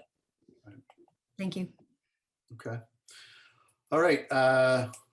Someone like to make a motion on the waivers? Abby's typed it up for us here if you'd like to. I will, I'll make a motion that we grant the 6 waivers that are necessary or that are requested here for this EIDR, as Abby enumerated earlier. Second. Okay, we have a motion and a second. Any further discussion? I think there's just 5. Are there 5 waivers or 6? Well, I think that the 6th was the computer drawings that Yeah. showed Ah, simulations of what it would Very look good. like. Very good. Yes. So we have a motion and a second, and any further discussion? Okay, we'll take a roll call vote on the waiver acceptance. Ellen, Yes. Tom, Aye. Dave, Yes, Kate, Yes. and I vote yes as well. So it's 5 yes to accept the request for waivers, 6 waivers listed by Abby. And then she has listed the conditions that are typical to this particular application. Anyone like to make a motion? So moved. seconded. Okay, we have a motion and a second. Any further discussion? And just to make clear, it's the motion to approve this application with the 4 conditions. With the conditions, correct. Roll call vote. Dave, Aye, Tom, Aye. Kate, Hi. Ellen, Aye. I vote yes as well. So that's 5 yes votes. Okay. Then if Anything else, you- Abby? Sorry, if you just close the vote to close Yeah. the public hearing too, please. All right. Someone make that motion, please. So moved. seconded. Any discussion on the closing of this public hearing? Okay, Ellen, Aye. Tom, Aye. Kate, Aye. Dave, Aye. I vote aye as well. Thank you very much. Good luck. Hope it goes smoothly. Thank you. Thank you. Okay, we're at the hearing that we've continued. Just to remind anyone in the audience, if you've come here for the earth material movement hearing on 290, 294, 298 Summer Street, we have moved that till what meeting? Tuesday, September 21st at 7 p.m. on Zoom. Okay, there you have it. So we're going to move past that on the agenda, and we're down to 66 Skyline Drive, another earth material movement. And this is to regrade the rear yard, importing 750 cubic yards of fill to necessitate or accommodate the building of a tennis court in a single family home. So I see people popping in, the applicants, the homeowners, both. Yes, good evening. This is Jay Patel, the homeowner of 66 Skyline. Hello, good evening. Good evening. Okay, if whoever is planning on presenting. Sure. My name is Tracy Dewar. I'm a civil engineer with MBL Land Development. I'm here for Jay Patel for his house at 66 Skyline Drive.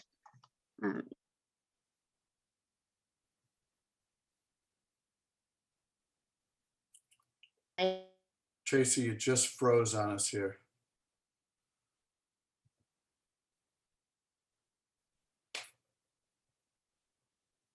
I'm not the only one seeing this, right? she Right. just froze. We lost audio, and we have a still shot of her. Okay. Can you guys hear me now? Oh, yes, we can. We can't All see right. you, but we see your screen share now. Okay. Sometimes the video, I don't know, slows everything down. I'm not sure how far you heard, but I'm here for Jay Patel for the construction of a 78-foot long by 36-foot wide tennis court in the backyard of his existing single-family house. And he's proposing to install a 15-foot tall black fence, vinyl coated chain link fence to go around the tennis court. And we have to fill a portion of his backyard in order to level it out in order to construct the tennis court. So the total land disturbance required for this is about 11,688 square feet, and it's going to require approximately 715 cubic yards of fill. The site's been graded, so it's not going to shed water off-site towards the abutters, and we are proposing a slope stabilization blanket on the 2-to-1 slope down here on the down gradient portion. We've received comments from the various town departments as well as Beta Engineering. We just revised and resubmitted the plans last night to account for these changes that they asked for, which included adding perimeter erosion control around the limit of work, installing a stabilized construction exit in their driveway, as well as adding some form of infiltration to account for the impervious area that's going to be added by the tennis court. So we're showing two 2-foot wide by 2-foot deep stone trenches on the low ends of the tennis court to account for this infiltration. So we believe by doing this, we've addressed all of Beta's concerns. And we're happy to answer any questions that the board might have. Thank you. It might be helpful for the board if we got off the screen share now, if we could go to, so we could allow us to go to Beta's comments or something like that. I'm gonna stop. Okay, we'll go to board members. Any questions from board members about the proposal? I have one. Hi. When I was reviewing the staff comments, I noticed there was a note from Steve at the Dedham Westwood Water District. He commented about, raising the grade, the water service depth becomes deeper, and that, the service should be 5 feet below grade.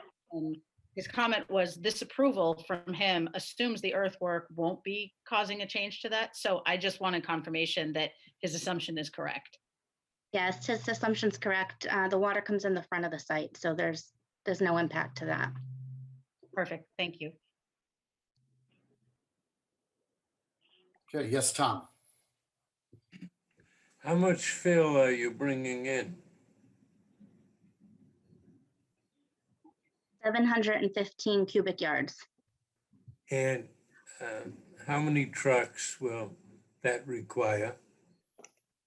I'm not sure how many trucks. I know we did receive comments about the route that the truck should take, so we've added that to the plans. So probably about 23, 24 trucks is my guess. And what is your time frame on that? I'm not sure. Jay, could you speak on behalf of the time frame?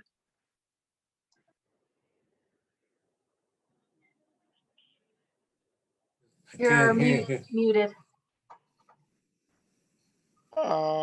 probably first or second week of September. That's a plan.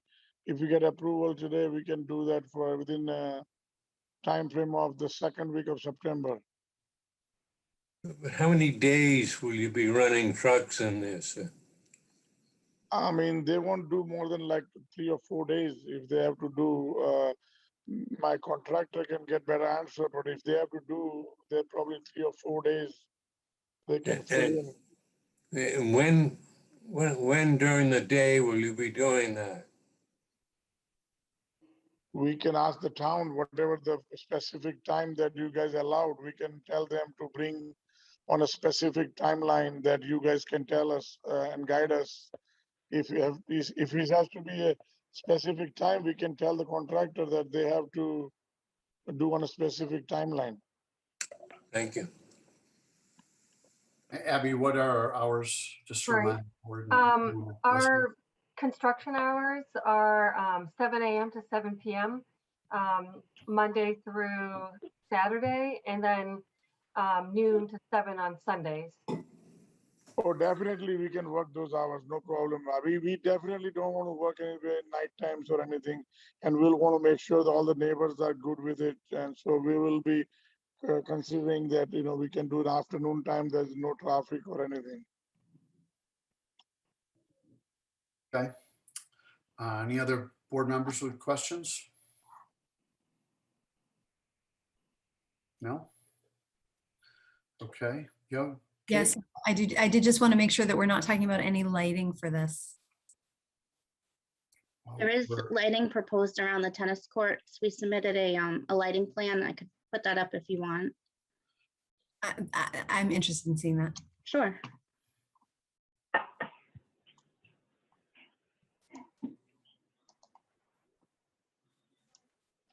Can you all see the screen okay? Mm-hmm. Okay, so this is the tennis court that's in the backyard. So there's 8 fixtures that were proposed around them. The MH stands for the mounting height and the tilt angle, and they're all shielded. So they're just strictly aiming at the tennis court. Thank you. A question, can those lights be turned off when the tennis court's not in use? Yeah, I believe they're all manual. Yeah, not sure. there will be the only time that the kids will play the tennis or basketball, the lights will be on. Every other time, the lights will be staying off for sure. So this will be a basketball court as well? So there's a all purpose sports. I mean, not basketball particularly, but all whatever. If they're playing, if somebody's playing Okay. inside, then it will remain on the lights. Otherwise, it will be turning off for sure. Okay.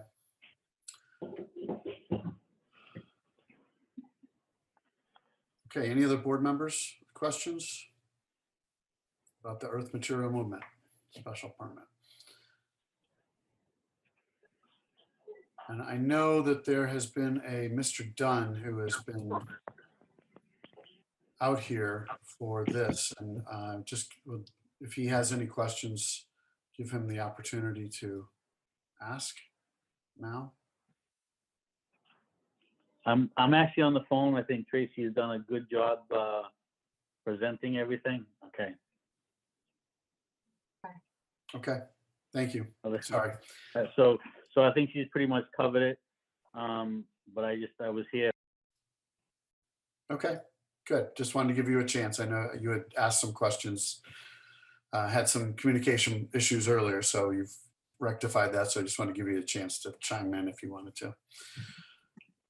Okay, Abby, we have a request for waivers.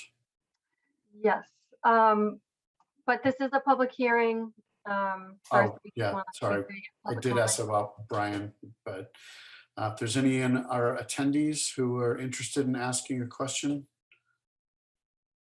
now would be the time to raise your Zoom hand or type in your question in the Q&A. Oh, there's Brian, sorry.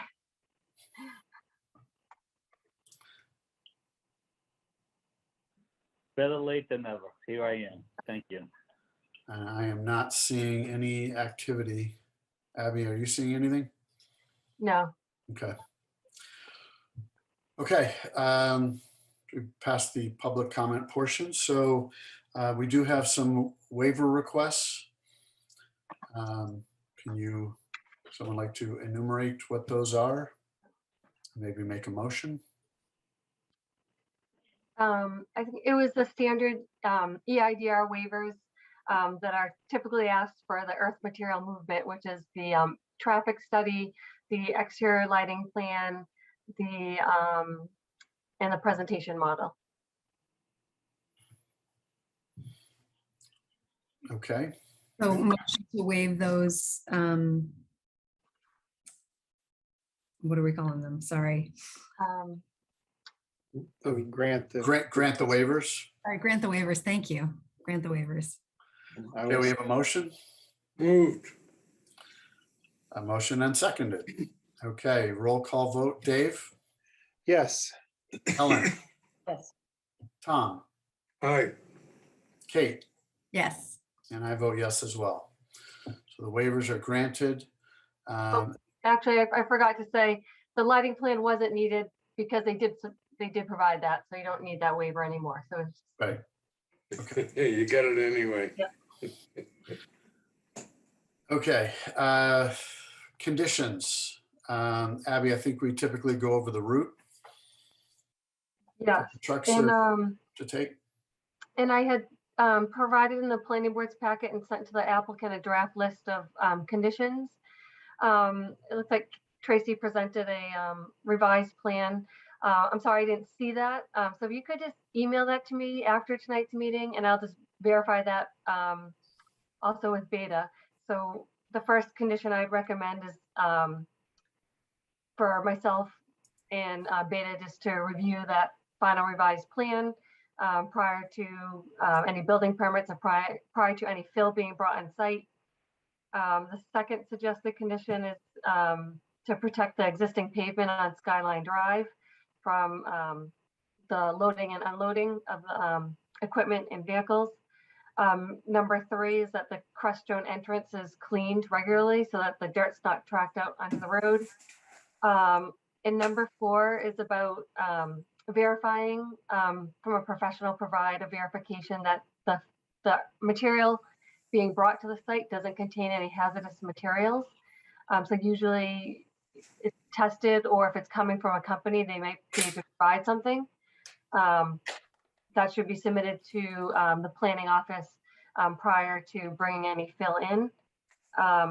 Number 5 is about those construction hours, 7 a.m. between 7 a.m. and 7 p.m. And then all trucks, my suggestion was that all trucks carrying the earth materials to or from the property be from Skyline Drive. So either from Wilsondale Road via Ridge Road or Far Reach off Summer. I'm really just trying to make it, I know in your application, you said it could come from Wellesley or Needham. So I'm not sure what direction you are coming from exactly, if it's going to come off 95 off of 109, but just to make sure the truck stays on the most direct routes to the property. Yes. And I did update the plans. You'll see the notes have been revised to account for most of these conditions, including that one. Okay. And then number 7 is that the applicant's responsible for filing any other permits that may be required. This one does also require the administrative stormwater review, which has been filed with the Conservation Commission, I believe, or the conservation agent. And that number 8, the applicant is responsible for repairing any damage that may be caused to the roads with coordination and approval from Public Works. And then the last one, that a copy of this decision be kept on site at all times during construction.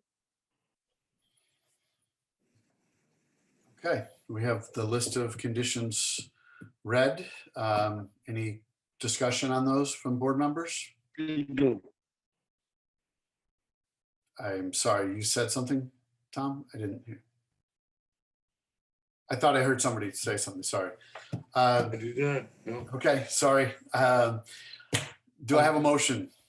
I'll make a motion to approve the earth material movement application for 66 Skyline Drive with the conditions, the 9 conditions of approval that Abby summarized. Seconded. We have a motion and a second. Any further discussion? Seeing none, we'll do a roll call vote. Kate, Aye. Ellen, Aye. Tom, Aye. Dave. Aye. I vote aye as well. And we have a motion to close the public hearing. So moved. Second. Any further discussion? Okay, roll call vote. Dave, Aye. Ellen, Aye. Tom. Tom, Aye. Excuse me. Kate, Aye. I vote aye as well. So the public hearing is now closed. Thank you very much. Appreciate this one. Thank you. Good luck in your project. Thank you. Good Thank you, night. everybody, so Good much. night. Bye now. Okay, so Abby, next, and I'll just make one more comment. If anyone is here to hear the earth material movement for the Summer Street addresses, we've moved that to a meeting later on in September. Next on our list is discussion for zoning work session. Right, so we don't have a lot of new information since your last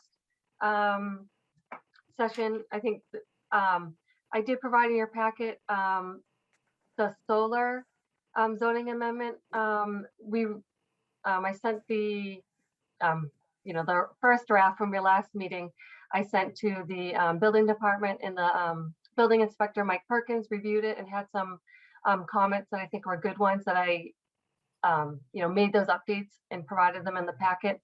It was about kind of the definitions, changing ground mounted to be other solar array, so that someone can't make the argument that if something is not right on the ground, that could be argued differently. So he gave us some good language there, and it just made some clarifying language that I think helps. Otherwise, I didn't have a chance to make too many updates since your last meeting. So I recommend board members, I think we'll have more time at your next meeting. You don't have any new public hearing applications submitted for your next meeting on August 31st. So I encourage you to review that solar draft further with any, and let me know, or be ready for your next meeting. We could work on some more ideas of how you may want to revise that further. And then the other big one that we should keep working on is the housing choice legislation one. So we've reached out to the housing partnership, and they're going to have a meeting on Thursday, September 9th. So we'll be meeting with them and introducing and summarizing this new legislation that says, every community, every MBTA community has to adopt multifamily housing by right within a half mile of a train station.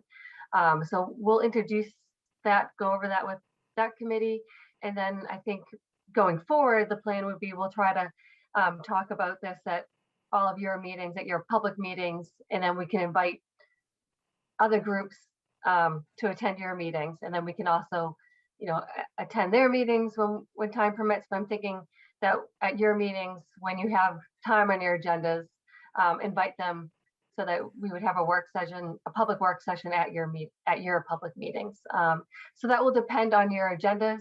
But when you have lighter agendas, you'll have more time that we can invite, some other stakeholders to make sure they have time to weigh in and review at your public meetings. So Abby, you haven't received any more information for clarity on this from the state? No, and I don't know when we will. Okay. I mean, I didn't expect it over the summer. I would think maybe later. I think it would probably be later this year, or in the winter, early winter, maybe, late fall, early winter, I would think. I know. I'm sorry to interrupt, Abby. I've been trying to keep an eye on information from the Mass Municipal Lawyers Association, and there's really a dearth of information. on specifically how this one's going to be kind of enforced and put together. It's, there's a lot of vagueness. I've went through it again today. There's a lot of vague places in this particular statute that are going to be open to interpretation. What's an area of reasonable size? I have no idea. Yeah. There's no case history on it yet. So we're, Did we get any clarity about whether it be a bus station or a train station? I know we were surmising something, but one of the things I looked at today, we don't have any clarity, but it appears a bus station, they don't define what a bus station is. Is it one of the station stops on Washington Street? I don't have an answer for you. yeah. Is it Forest Hills? You know, I don't know the answer to that. Okay. I mean, my thought is a reasonable size would be, compared to other zoning districts that we have in town, particularly our other residential districts. Doesn't necessarily mean our biggest zoning district, but is it comparative to the size of other zoning districts in town, or something that could be an applicant if coming forward that something could actually be built.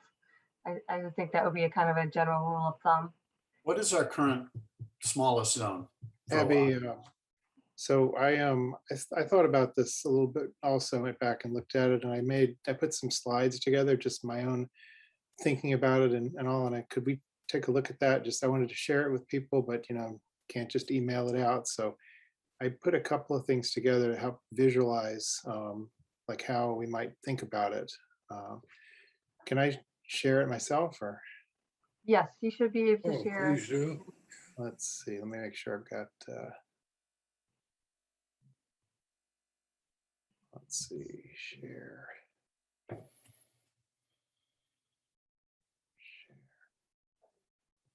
Let's see, let me get this. Oh, are you seeing the, Yep. Yeah, we can see your screen. so this is like, I looked back at the, to all this long text, and it really, as Abby's presentation also broke this down into these sort of critical elements here of things. Make that a little bigger, whoops. But so these are the main elements of the requirement, like getting to like, what is it going to require us to do? And so, like, as Pat was saying, at least one district of reasonable size. So, what does that mean? But then the other, multifamily housing, what exactly would that mean? We could use our zoning to describe a particular type of building, cottage homes, townhouses, things maybe, we could define the design criteria perhaps of something that could be done by right that fits a vision of something we'd like to see, as opposed to just sort of saying, okay, it has to be more than 3 people. But that's kind of one area of discussion. Obviously, without age restrictions, that's pretty, we just can't have age restrictions. Suitable for families with children is another element of this that's going to be different. And so what that would mean exactly, do we have to have 3 bedrooms, or is 2-bedroom units okay? Could we also define things in a way that expands that requirement, even to say that, if we were trying to design something family friendly, maybe there should be common areas, green space, things that kind of we've done for like our other zoning for open space, for things that are like special permits, but it would be by right. But it would be things that would try to encourage design that was, not just a big apartment building. And then the big one is this gross density, minimum gross density of 15 units per acre. And so that's where I did some calculations, and this is also to kind of put things in the perspective of what it might look like. So there's kind of within half a mile of a train station. So it works out to about, there's 1 square mile in Westwood that's kind of that falls into this proximity. And so if I looked at the current zoning, I don't know, the general residential district is about 100 acres, I think. That's this area here. And then I just thinking you'd probably think of what's reasonable as being proportional to some of the existing zones. And so this bright green square is 35 acres. That's pretty significant. 35 acres, 15 units per acre, 525 potential housing units. So that's kind of a lot. Or you could try to, if you limited it, like 2 acres is like this little box. So again, maybe I'm put these materials out there, maybe people would want to look at them, and just providing a way to kind of get a sense of the scale of things. But that's like roughly what a 2 acre block would look like. And I don't know I don't think that would seem very reasonable if you've got these other zones that are so much larger. So I think it's probably going to be necessary to define something that's proportionally similar to other zones. So that's what I was thinking about. And then just again, my overall thoughts on this are that, it would be great to approach this from the perspective of, we want to improve housing options in town. And so what would be our ideal? Like, what would be something that we would actually support, and kind of look at it positively from that, and try to define zoning that really encourages building that. It's not just sort of meeting the requirement, but that's saying, if we could build something, what would it be? And then make the zoning match that. But then we have to figure out how big is the zone, and where would we put it? And that, of course, is the hardest part. Is like, where would it go? So I wanted to share this. It overlaps somewhat with the presentation that Abby has in the materials, but I just thought it might be helpful to think about as we approach this. Thank you, Dave. I think that's a good first step in solving this thing that we've been given. We haven't even been given all the parameters yet, so it's not easy. But thank you very much I think that in a town like Westwood, understanding the scale that, and where could it fit, I think that's got to be either question 1 or 1A answered here, and try to figure out, where are we going to put this? Because it's going to determine, based on that underlying zoning, what can we do? How can we make this thing? So I think it's very helpful, what you did here. Thank you. Any other comments or thoughts by board members on this, or any other zoning things that yeah, Tom. I just think it's something we need to do. And we should be very careful with it. But we Absolutely. need to do it. People need a place to live. Right. I think the first step, and for the next meeting, I can try to pull together some parcel maps that we can zoom in on. I think is to think about where you want to allow multifamily housing. It sounds like, I'd recommend you would develop a whole new overlay district, so you can show essentially what you propose will be an area, a new district on the zoning map, where you can go parcel by parcel and say what is actually in the zoning, and then think about the purpose of what you're trying to achieve. And you would write a new, essentially into the text of the zoning bylaw, you'd have a new overlay district and outline, specifics of the purpose of the zone. And you can still have, dimensional requirements, various requirements like you always have. It's just not a special permit. So you would still write, what's to be submitted, sizing requirements. You just can't have those limitations on the number of bedrooms.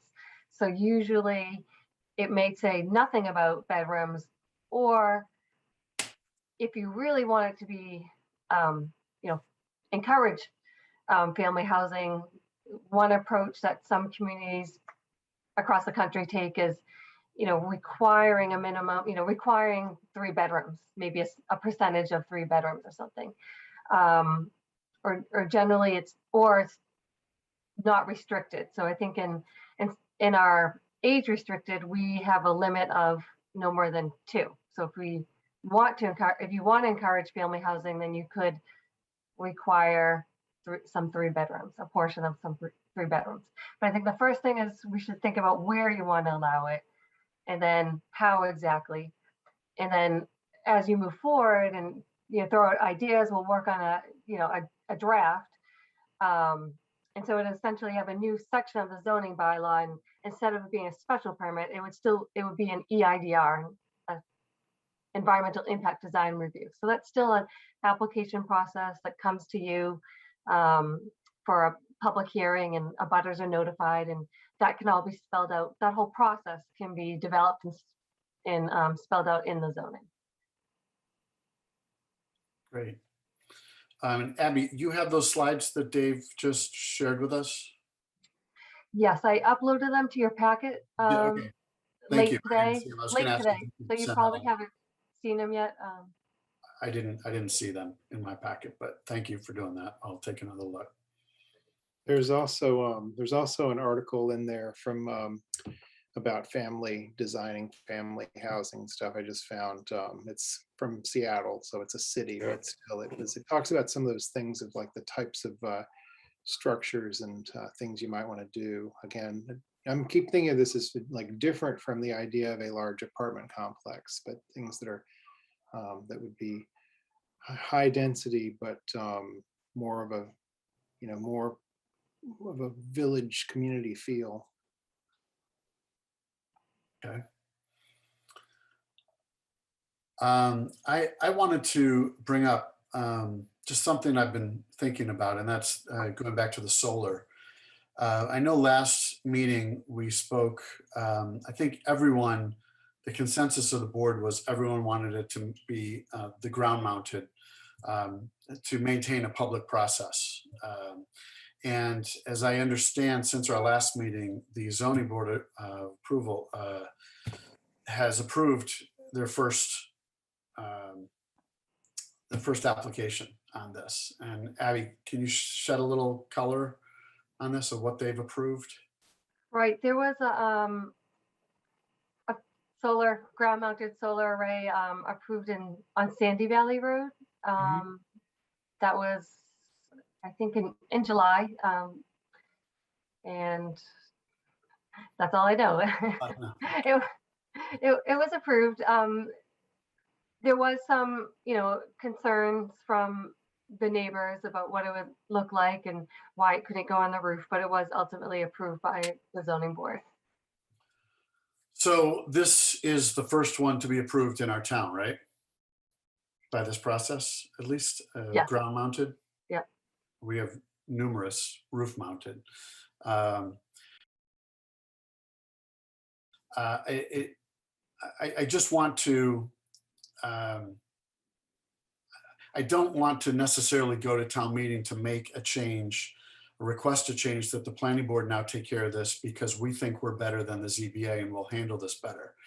I'm not a person who wants to make change for change's sake, but I do think the planning board, would service this just fine. But in order to do this, and I wanted to ask Pat this question, we have to go to town meeting and get approval to switch authority, basically. And one of the things that Abby had mentioned prior to that is if it was to stay with the ZBA, then we should provide them with updated criteria or a more intensive criteria for their special permit process. And my question, Pat, is if we attempt to go to town meeting to take this over and it fails, do we have to wait another year to provide zoning board with that criteria? Have we missed our opportunity? So let me kind of answer your question with a statement, if I may.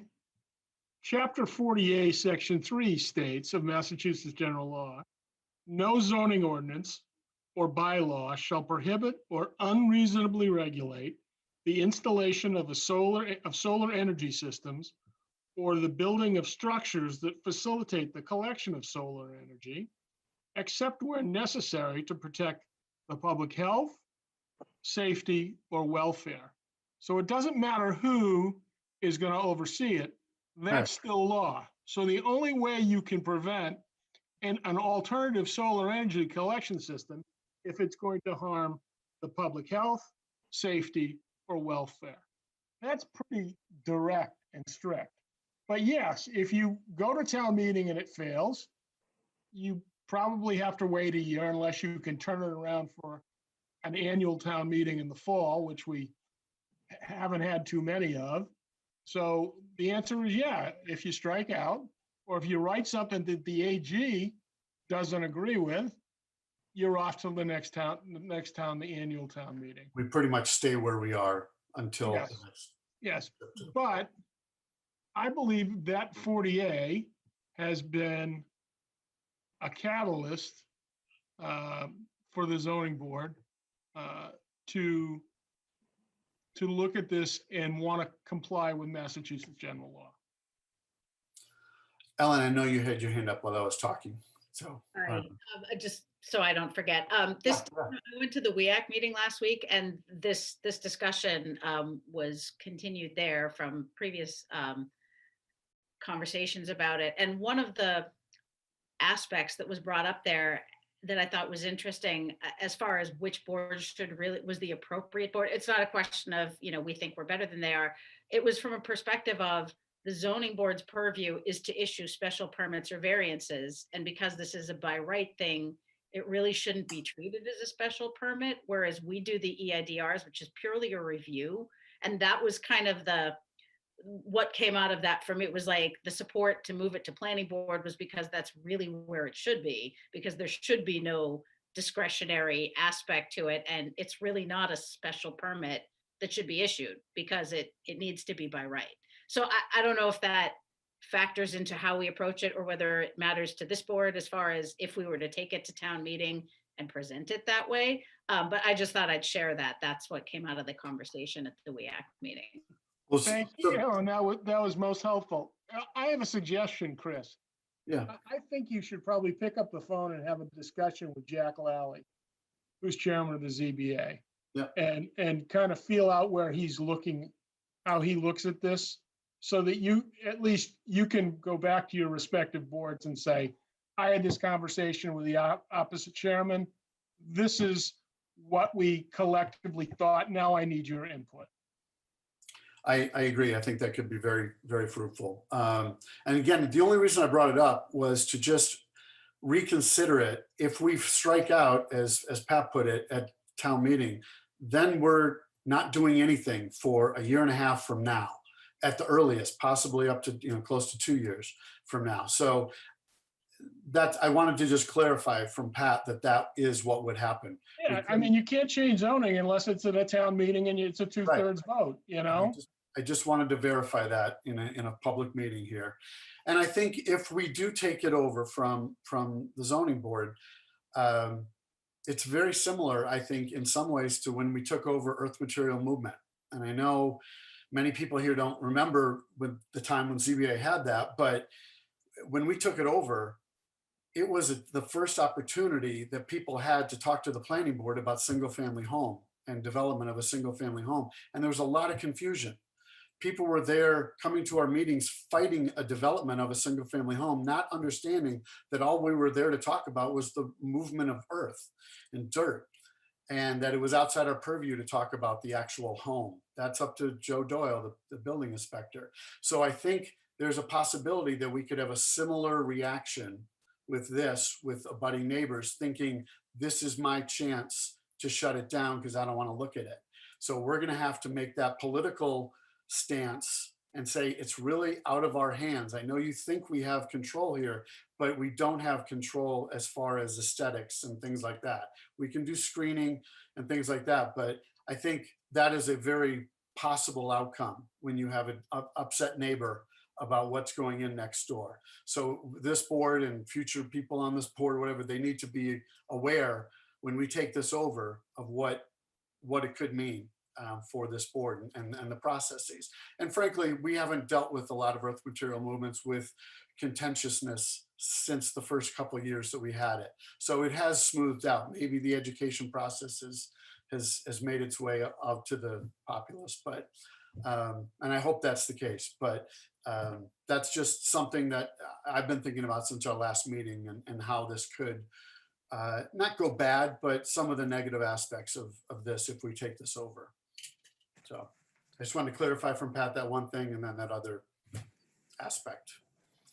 And Chris, I'll just add, I did just check, the zoning board, they approved it was a, fairly small ground mounted at 461 Sandy Valley Road. They did also include a condition that there be screening along the sides, landscape screening, not to block the solar panels, but to provide some screening for abutters. And the zoning board in July, they expressed understanding that solar can't be denied unless it's within the public health, safety, and welfare. So they understood that. So it's just something for this board to think about. If you take another look at the draft, and we can review, I think you'll have more time at your next meeting if you want to take a look at that, and I'll circulate that again. The specific language. And I think that's a good idea. We could also, if Chris wants to, or we could also reach out to the zoning board, or I could attend the zoning board meetings and get their input on any draft that you want to go forward with, and or attend their meeting and have a discussion with them, or invite them to attend one of your meetings. Abby, I did have a question on a couple of, just two things on this draft. Okay. One was, it says roof mounted definition. There's an angle not to exceed the pitch of the roof. Sorry, that was my note. Oh, sorry. I'm looking for it in the draft here. Do you recall what I'm referring to? Yes, I think so. I'm still pulling it up, but I think the It idea made it was, sound like to me that it had to keep the same angle as the roof, that you can't increase it for optimal sun reflection, or whatever word they use. Was that the intent? Was that how? I mean, the intent was, we were thinking if it was, consistent with the roof, so it's not like sticking way out.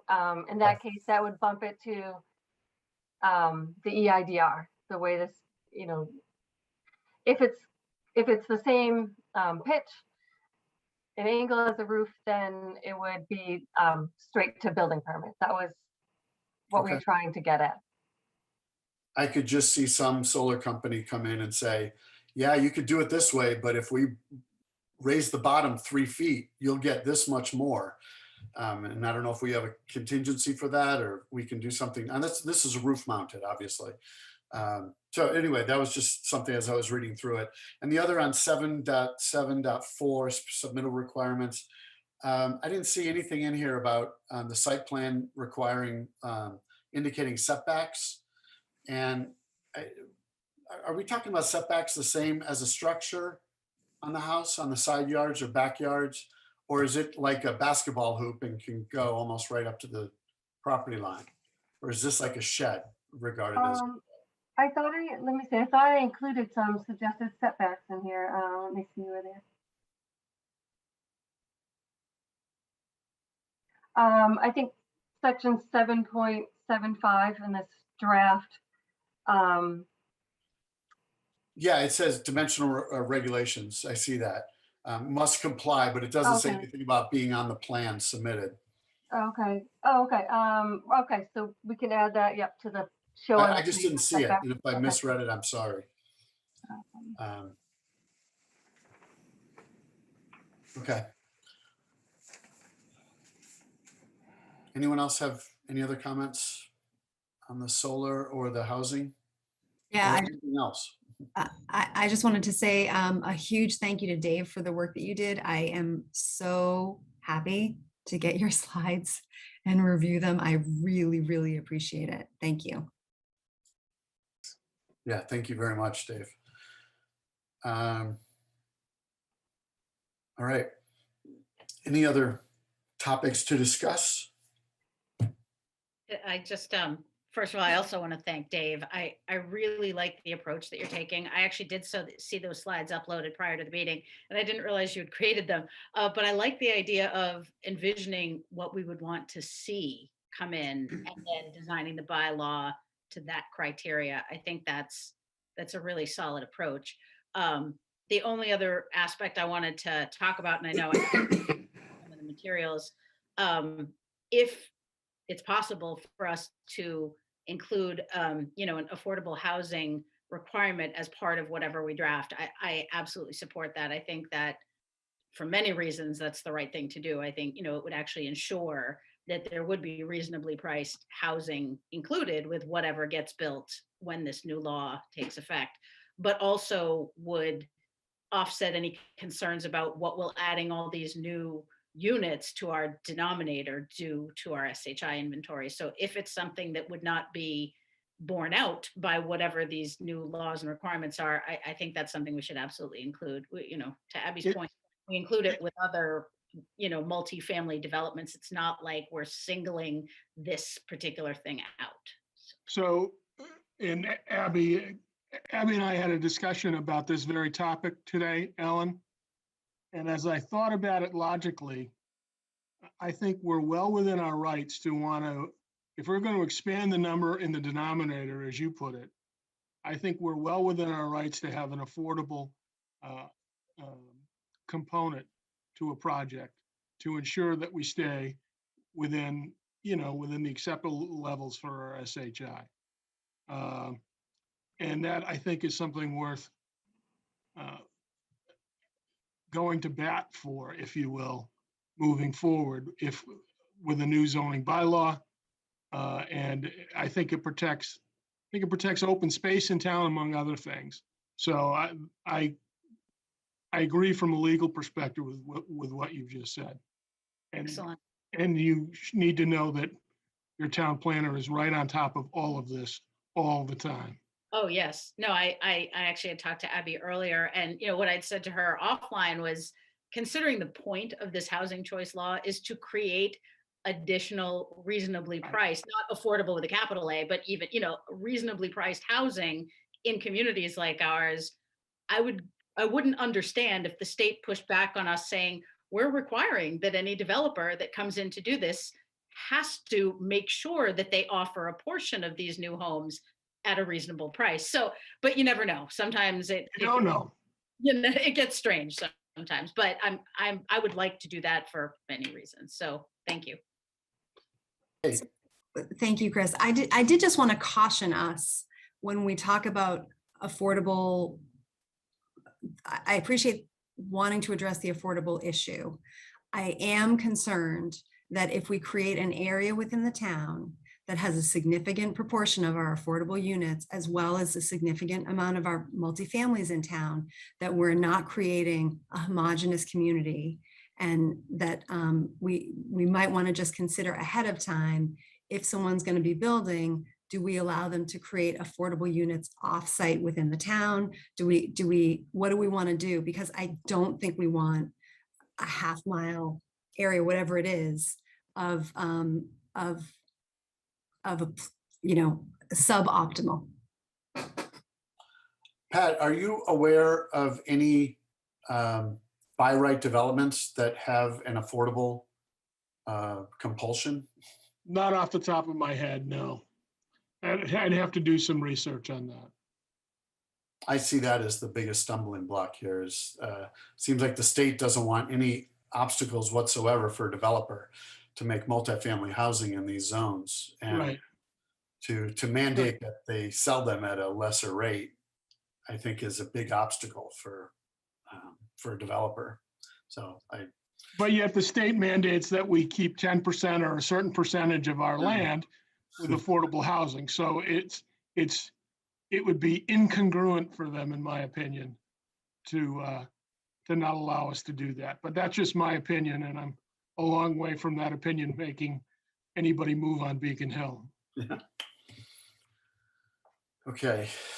I think this is great discussion. I think we've advanced this quite a bit, given that where we are with information from the state. So, but I think Abby's right. We need to really sit down with the map and go through opportunities and see which ones are the best for us for this. Any other topics of discussion? This is our time to talk. Mr. Chairman, Must be an item that's properly before the board at this time. What had been put in our agenda, sorry. You're There right, you go. you're right. Okay, Abby, you have some other miscellaneous updates listed in here. Do you want to share that with us, or you want me to read what you? Yeah, what do I have? Sorry, I don't. You have Petruzziello Properties requesting the select board postpone the pilot study for the traffic signal at Washington East and School Streets. Right. At the select board's last meeting, Petruzziello requested there was a condition for in the 2018 FMUOD special permit. There was a condition that the retiming of the signal be done on like a trial basis to determine, be reviewed and studied what signal changes should be ultimately implemented. The request was to postpone that pilot study of the retiming of the traffic signal until 6 months after occupancy of the condo building. The select board, they weren't ready to approve that at their last meeting, so they did continue that discussion until their next meeting later in the month. I believe it's on the 30th. Yeah, I believe it is. Okay. I've Hey, actually Chris, you have Yes. a comment? You have a comment from the public oh, thank meeting you. from the zoning up in the comments. Yes, I will. We thank you for drawing my attention. I just looked at it and it wasn't there. From Fran Fusco, we are talking homes, not rental apartments. I'd like to know what areas of town would this new zoning affect? And I think we mentioned we don't know the areas of town. I think we're going to try to address that in our next couple of meetings. What areas of town we'd be looking at for this new zoning. And yeah, I believe we are talking homes, right? Not rentals. Home. Ownership homes. I mean, our zoning, the new state zoning act requires multifamily zoning, MBTA communities permit multifamily zoning within a half-mile of train stations. So it the doesn't plan- have to be a home. Our zoning calls it multifamily, which is defined in the Westwood zoning bylaw as a structure for 3 or more residential units. We don't talk about rental or condos or, owner occupied. So it's about the physical structure. And so that's what this planning board will be working on throughout the fall and to bring to annual town meeting for next spring is what, create this new zone and where exactly it will be allowed. So that's something for the planning board to keep working on. And so you don't know the answer to that yet, but it will need to be within a half-mile of a train station or bus terminal, or I think it's bus station or bus terminal is what it says. So Station, I think. Is there any question as to where in town this will happen? Well, I think so, Tom. Yeah. Yeah. We have Really?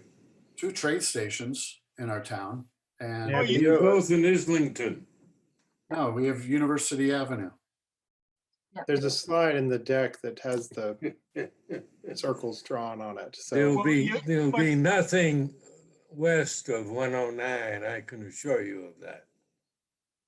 So, but you also have a train station right on the town line in Dedham.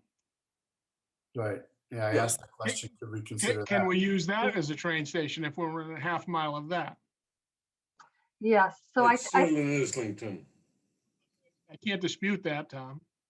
I understand that. So I don't know why we would dispute that. Let's face it. Well, and I think that's what we will start to do our next meeting when we talk about the map. Okay. Abby, can I show that slide? Oh, yeah. I'll just. Yeah. I mean, this pretty much.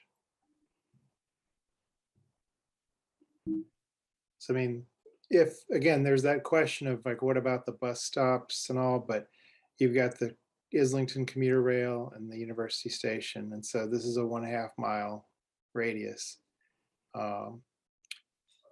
And so the requirement is that that a town has one zone, at least one zone. Any town that has a train station needs to have at least one zone that's within half a mile of a train station. So you could have multiples. You could have a zone over here by University Station. You could have somewhere in this blue circle. You could have one or the other, but basically it wouldn't satisfy that. We know that it wouldn't satisfy the requirement to have the zone be like on High Street because it's not within a half a mile of a train station. Yeah, and one of the Please, goals, please don't misunderstand me. I have no problem with that. I think it's a good thing. right, and one of the goals of the state law was to encourage, transit-oriented development, village development near public transportation.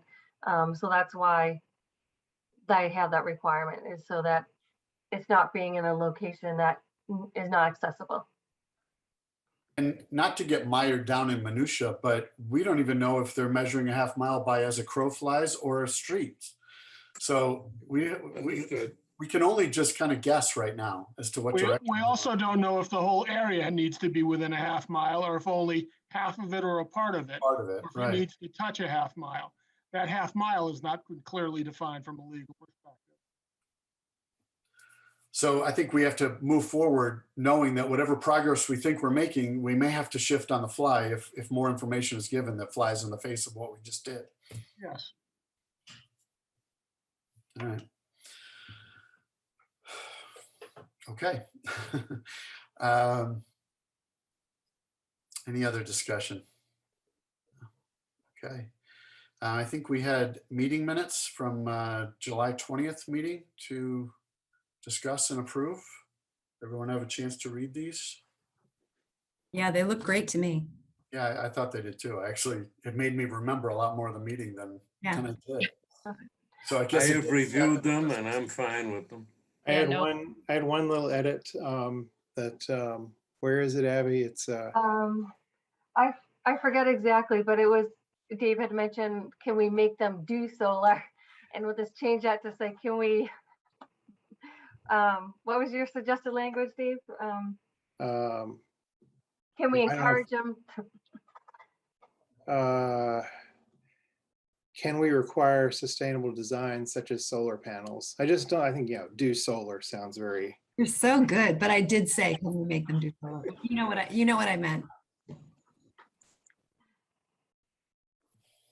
Okay, any other edits? Okay, seeing none, I'd entertain a motion to accept the meeting minutes. So moved. Second. Your motion and a second. Any more discussion on the minutes? Seeing none, we'll do a roll call vote. Kate? Aye. Ellen? Aye. Tom? Aye. Dave? Aye. I vote aye as well. All right, I think that's it, right, Abby? Anything else you'd like to add? Or we forgot to bring up? Okay. Motion to adjourn from someone? I make a motion, we adjourn. Second. Any discussion on leaving? Seeing none. Roll call vote. Kate? Aye. Tom? Aye. Dave? Aye. Ellen? Aye. I vote aye as well. We are adjourned. Good night, all. See you on the Good night, 31st. folks. Thank you. Thank you. Everyone. thank you.